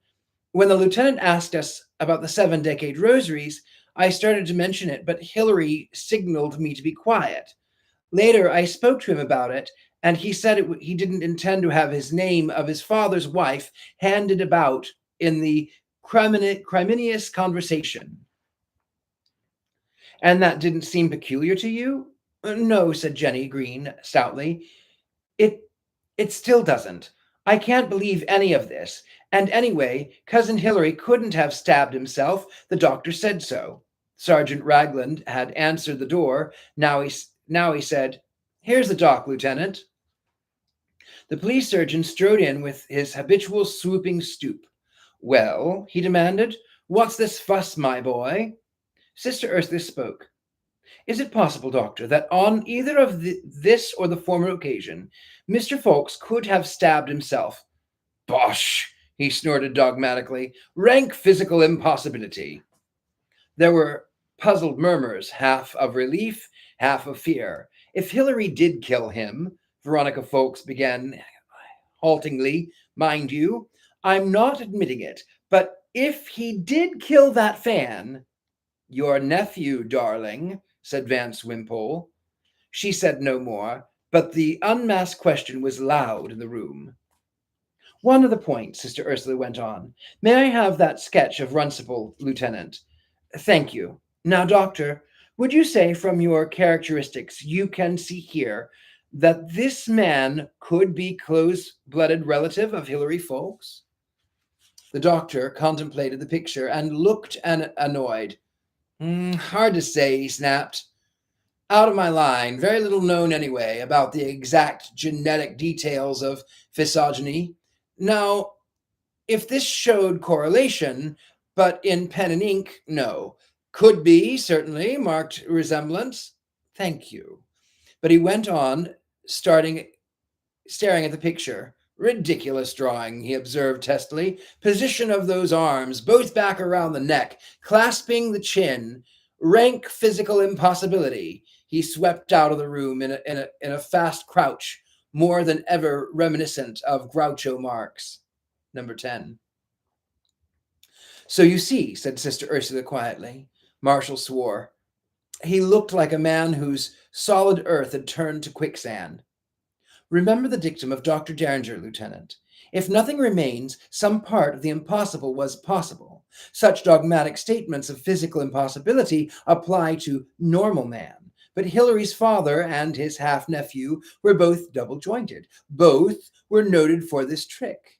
She showed Kello and the others the grotesque sketch. Your father, Mr. Wimpole, mentions in his memoir how those who had not seen the trick damned it as an impossibility. For Fowler Folks, or for Runcible, such as self-inflicted wound, was perfectly possible. So we have no right to state flatly that it was impossible for Hilary Fawkes. Phooey, said Sergeant Kello. If doctor says a wound can't be self-inflicted? The quiet Joe Henderson spoke up. It's not just Fawkes's, he said. Tony Boucher can do that too. I remember once he made an offer.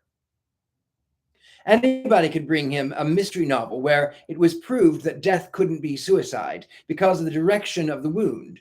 And if he couldn't get a knife or a gun into that position, he'd pay out $10. Nobody ever collected. We were all too ready. Sister Ursula went on to accept the verdict of impossible as correct, when it really meant no more than unlikely. In 99 cases out of 100, such the self-inflicted wound would have been impossible. Perhaps the percentage is even higher than that. But here, the evidence of the locked room clearly rendered any other solution even more unlikely. In fact, this time quite truly impossible. That is what I meant by directing your attention, Lieutenant, to the invisible man, the man who is present but unnoticed, the victim.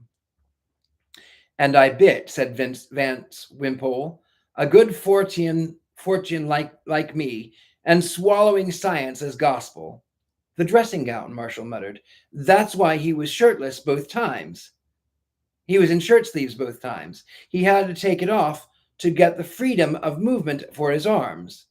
Sergeant Kello laughed heartily. Nuts to L.A., Marshall.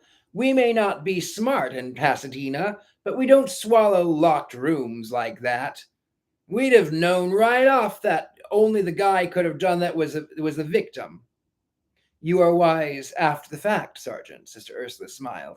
But at that, what you say might be true of the average policeman who had never met with an apparently impossible situation. Remember, however, that this crime was designed to meet the inspection of Lieutenant Marshall, who was confronted only last year with a murder committed at the last glance, in quite an impossibly locked room. He was, as one might say, conditioned to such a situation.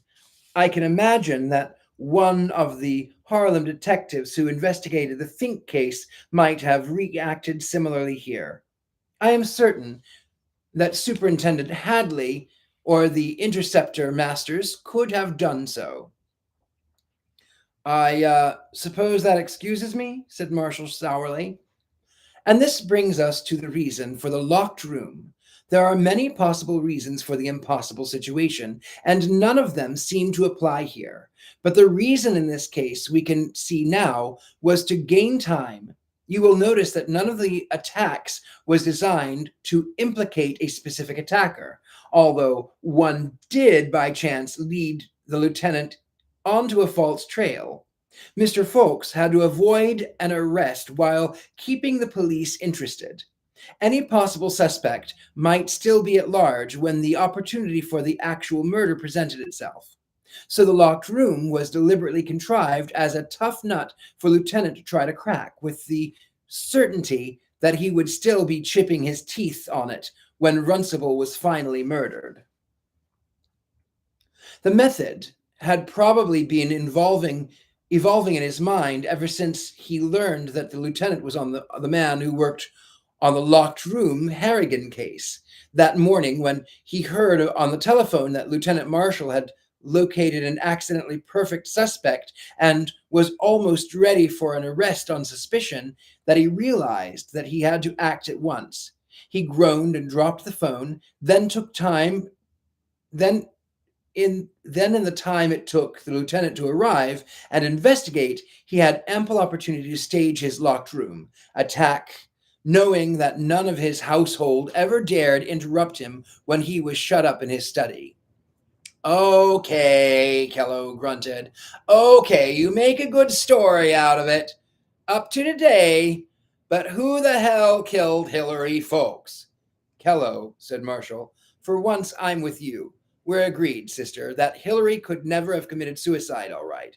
So even granting that he made the phony attacks on himself and killed Tarbell and Runcible, who killed Hillary?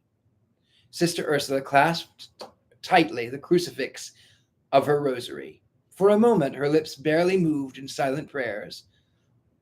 I'm afraid, she said at last, that I did. 11.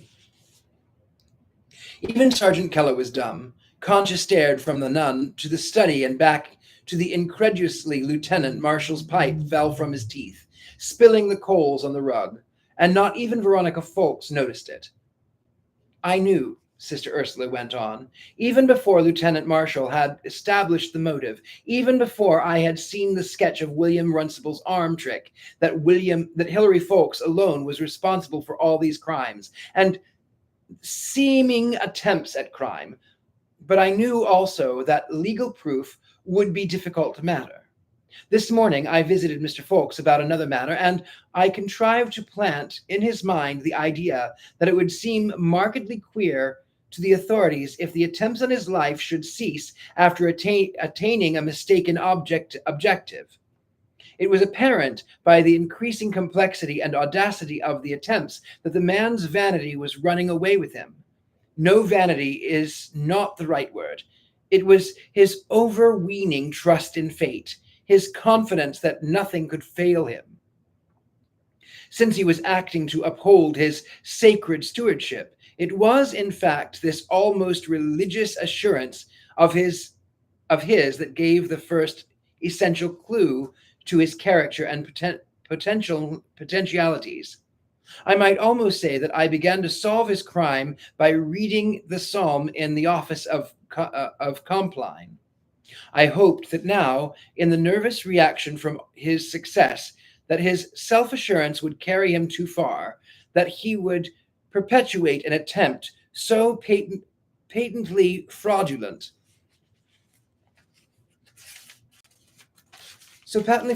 as to convince the police that the whole series was a hoax. But I overreached myself, and so did Hillary Folks. He had not been drinking in my presence. I did not realize how much he had taken, nor how unaccustomed he was to liquor. His fuddled imagination failed him. He tried the locked room trick over again, but this time he was confused and shocked. Successful murder, and proved more of a strain that he had anticipated, and very drunk. His Persian dagger was in the hands of the police, and he was forced to use a hastily chosen kitchen knife with a longer blade. The carefully planned wound, convincingly dangerous but actually safe, turned with the slip of a drunken hand into the self-destruction. Suicide was impossible to Hillary Folks, but he killed himself, and the fault is mine. There was silence in the room. Jenny Green sniffled quietly. Veronica Folks finally glared triumphantly at her brother and said, "See?" Vance Wimpole made a resigned grimace. Concha extended a hesitant hand toward her husband. "Well, Kello?" Marshall demanded. Sergeant Kello fingered his warrant. "A lot of talk, all right. You bring Duncan to trial, so the defense proves: A, Hillary Folks had framed a series of faked attempts on his own life.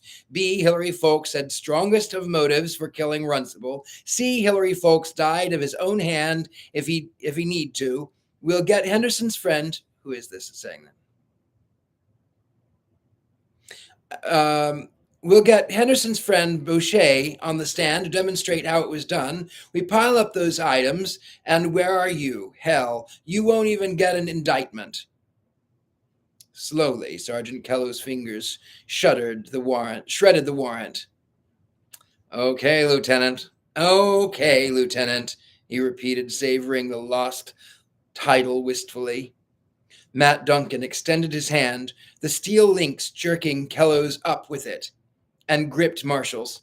"Thanks for the we, Terrence. It's the first time I've ever heard of a policeman presenting the case for the defense. It's a day of novelties," Vance Wimpole observed. "It's the first time that an action of Hillary's has ever saved anyone trouble." 1 month later, I can't believe we went 2 hours. It was Saturday, December 6th. It was Saturday night, December 6th, 1941, the last Saturday night of the nation of a nation nominally at peace. Lieutenant Marshall was hospitably mixing drinks for a company replete with one of Leona's noble dinners. There were present the Duncans and the Carters and Joe Henderson and Jenny Green. One thing, Marshall observed as he poured, "You've affected my taste in reading matter. You boys have something here in this fantasy field." He gestured toward a bookshelf where two pulps stood beside the Greek anthology. At its best, it's French vigorous creative imagination and the perfect escape literature. I never could find much escape myself in a mystery novel. Too close to home, or too exasperatingly far from it. But in a spaceship, God, can I escape some of it? Of course can be pretty flat, but the instance the two magazines that your friend Don Stewart edits, it's the McCoy. The three writers bowed gratefully. "We'll prove that there's a market of fantasy yet," said Austin Carter. "Maybe even between book covers, though my novels so far haven't caused any particular worry for the fire wardens along the Thames. And wait till you see Matt's latest novelette. I kicked around that time machine alibi I sprang on you, but it wouldn't gel, so I generously turned it over to Matt. And he did so sweet a job. Don's always maintained that science fiction detective story was the definition of impossible, but wait till you read that one." "Thanks for the plug," said Matt. I'll return it. How's your anthology coming?" Carter made a face. "I'm doing anthology of science fiction for pocketbooks," he explained. "And I've got the strictest instructions never to pay over $50 for reprint rights on a story." "So," Marshall asked as he paused, "so it doesn't contain any fouler folks? Vance wants a 100 or no dice?" Joe Henderson gaped. Vance did that to you?" "But," Matt objected, "I thought Metropolis reconsidered and bought your novel. Vance played ball on that." "Sure, after I promised him that a cut on the table or he'd repeat Hillary's trick of withholding the Derringer stories." "Good God," Marshall ejaculated. That's what it says. "All that trouble, and what have we gotten to the end of? Another Hillary?" "Please," Jenny Green protested. "Oh, I know things Cousin Hillary did. I know there's no excusing him, but he was good to me, even in his own will after he died, and I can't stand the way you all talk about him." There were first wellings of tears in her eyes. Joe Henderson unobtrusively took her hand. "Hillary's dead," said Austin Carter. "And the evil that he died lives after him very actively." "A man is dead," said Marshall. "And the arrangement that allowed and all but compelled him to do wrong in this case, the arbitrary administration of literary rights on the capricious individual." "Oxford," said Leona in a loud aside. "All right. Anyway, this arrangement allows and compels his successor to do likewise. A man dies, but nothing is changed unless the system dies too. You could work out some pretty metaphysical applications." "I don't know," Carter frowned. "I agree. The system has worked badly on this estate, but what is one to do? When we eventually get into this war, the Navy calls me up for active duty. Suppose I get killed. I certainly want Berini to enjoy whatever small income my stuff may still bring in." "Thanks, sweet." "Oh, Bernie." Bernice smiled, "but don't be in a hurry to leave me holding the royalties." "The income," Marshall said. "Of course, a writer's heirs should enjoy his income unless one wishes to attack the whole problem of hereditary fortunes. But should they have willful and unchecked control of his work? I can imagine something like a committee of the Authors League of America, which would pass on all applications for the use of material and fix a reasonable fee which would, of course, be received by the estate. I You're getting out of your depth, dear, aren't you? Leona suggested. Tell these charming people your latest professional discovery. Oh, Marshall laughed. Yes, this was one of my main reasons for having you over. Thought you'd all want to know for my own satisfaction. You see, I've been checking up on loose ends on the Folks case. My report is in and done with, but there were things I wanted to know. Maybe they weren't my professional concern any longer, but I needed to know them. I went wrong from the start in this case. I'll admit that. I was too preoccupied with detail to see the pattern. To Sister Ursula, it was clear from the start that the attacks originated with Hilary. Me, the bright and industrious professional, I go snooping around on little trails of detail and end up damned near arresting you, Mr. Carter. Austin Carter grinned. Some imp kept prompting me to try to goad you into that, Lieutenant. I know, and I kept trying to figure if that was a sign of malicious innocence or brilliant guilt. What was it you put on to Austin, Lieutenant? Bernice Carter asked. The Derringer costume? But if you'd only asked me about that, said Jenny Green, or if I'd only thought to tell you, Hilary always had a Derringer costume, even long before I knew him. He used to wear it for family masquerades and such. Mr. Malish was right. Marshall sighed and quoted, It is the questions that we do not know. So I got beautifully lost on the detail of the first attempts, and I got lost again toward the end. I got enough detailed facts to figure out two beautiful theories about Wimpole and Runcible, put them together, and thought I had everything, and all the time I kept worrying my eyes over these details. They were the grand pattern if I'd only step back a couple of feet and take it in. But even after we saw the big pattern, some of those details still bothered me until I realized that they were parts of incomplete subpatterns, and I needed to fill the rest. Skip the mea culpa, Terence, said Matt, and tell me the subpatterns. Well, now, for instance, about Vance Wimpole, most of my guess was right on that. He had been in Los Angeles from time to time during the supposed wanderings, and Finn had seen him and was blackmailing him. But the whole setup, including letters mailed by friends from distant points, was intended to circumvent detectives, not from homicide, but from divorce evidence agency. I managed to find out enough to set up and blackmail for myself, but I'll hold up on that juicier details.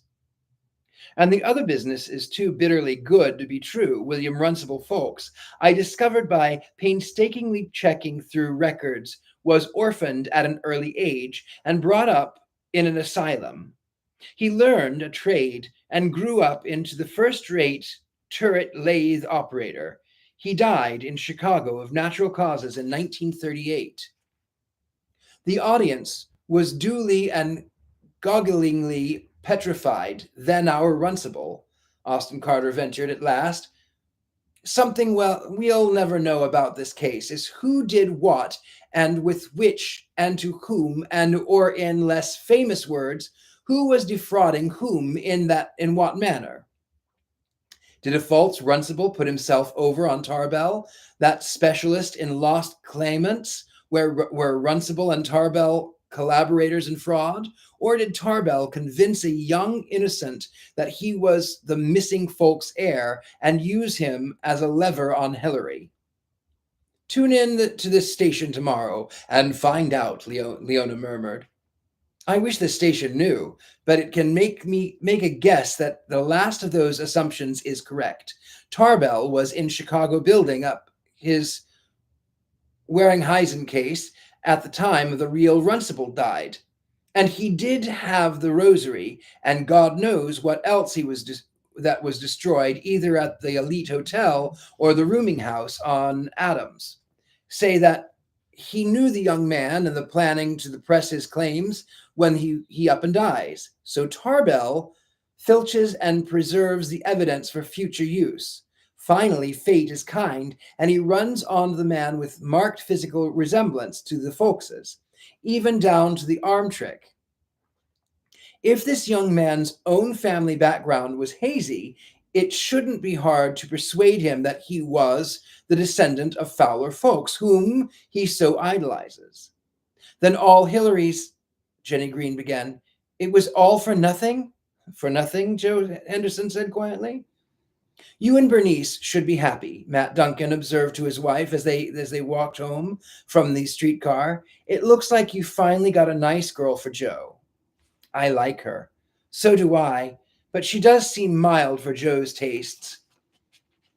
I'd have thought that bitch of a folks woman was more of his type. I think I know what happened there, Jenny says. She and Joe were there when Mrs. Folks and her brother talked about Hillary's death, just before we came in. She says it was awful, like something inhuman. I think then Joe realized that how evil a woman can really be, and evil women sort of lost their fascination. Concha paused and removed a pebble from her shoe. If we had a car, she murmured. We're going into that again. Oh, we're not going into that again, Matt snapped. But I used my own money when you know. I know. Sorry, darling. I shouldn't have barked at you like that. You used your money, and it meant more than I ever thought money could mean. It meant that you loved me and needed me to and wanted me to free, even when I was charged with killing a man. But still, damn it. My love life is so confusedly much of the matter of prides. Hilary had his own peculiar kind of pride. Sister Ursula has hers. Well, I have mine. I think, said Concha in a very little voice, I've got a solution. Yes, dear? I could spend a little of the money on anything that was my own, couldn't I? I mean, let's say I wanted to raise pedigreed chows. If I could spend it on them, couldn't I? Yeah, I guess so. I wouldn't stop you, but I don't know as how chows. Silly. That was just for example. Like, I don't mean chows, but oh, I know. I wouldn't be very good at it. Not merely so capable and admirable as Leona, but then who is? And every time we go to the Marshalls, I get thinking about it, and I could spend it raising my own baby, couldn't I? Matt Duncan did a very slow take. Then, though they were at the moment right under the bright street lamps, he took his wife in his arms. Darling, he said a little later, let's go home and make sure of that. 30 hours later, in the white and gold chapel of the Sister Ursula of Sisters of Martha of Bethany, the chaplain had just finished saying the requested month's mind mass for the repose of the soul of Hilary Folks. A nun moved slowly about the chapel as she paused in devotion before each station at the cross. She fingered a curious rosary which should by rights have reposed in the Black Museum of the Los Angeles Police Department.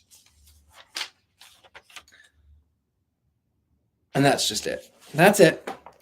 Okay, my lovelies. Like I said, I'm going to take a little pause. I'm not going to be doing readings at least for next month. I might return after December, but I must rest my eyes. And speaking of which, I've been going at this for 2 hours. So I bid you good night. I appreciate each and every one of you. Good night.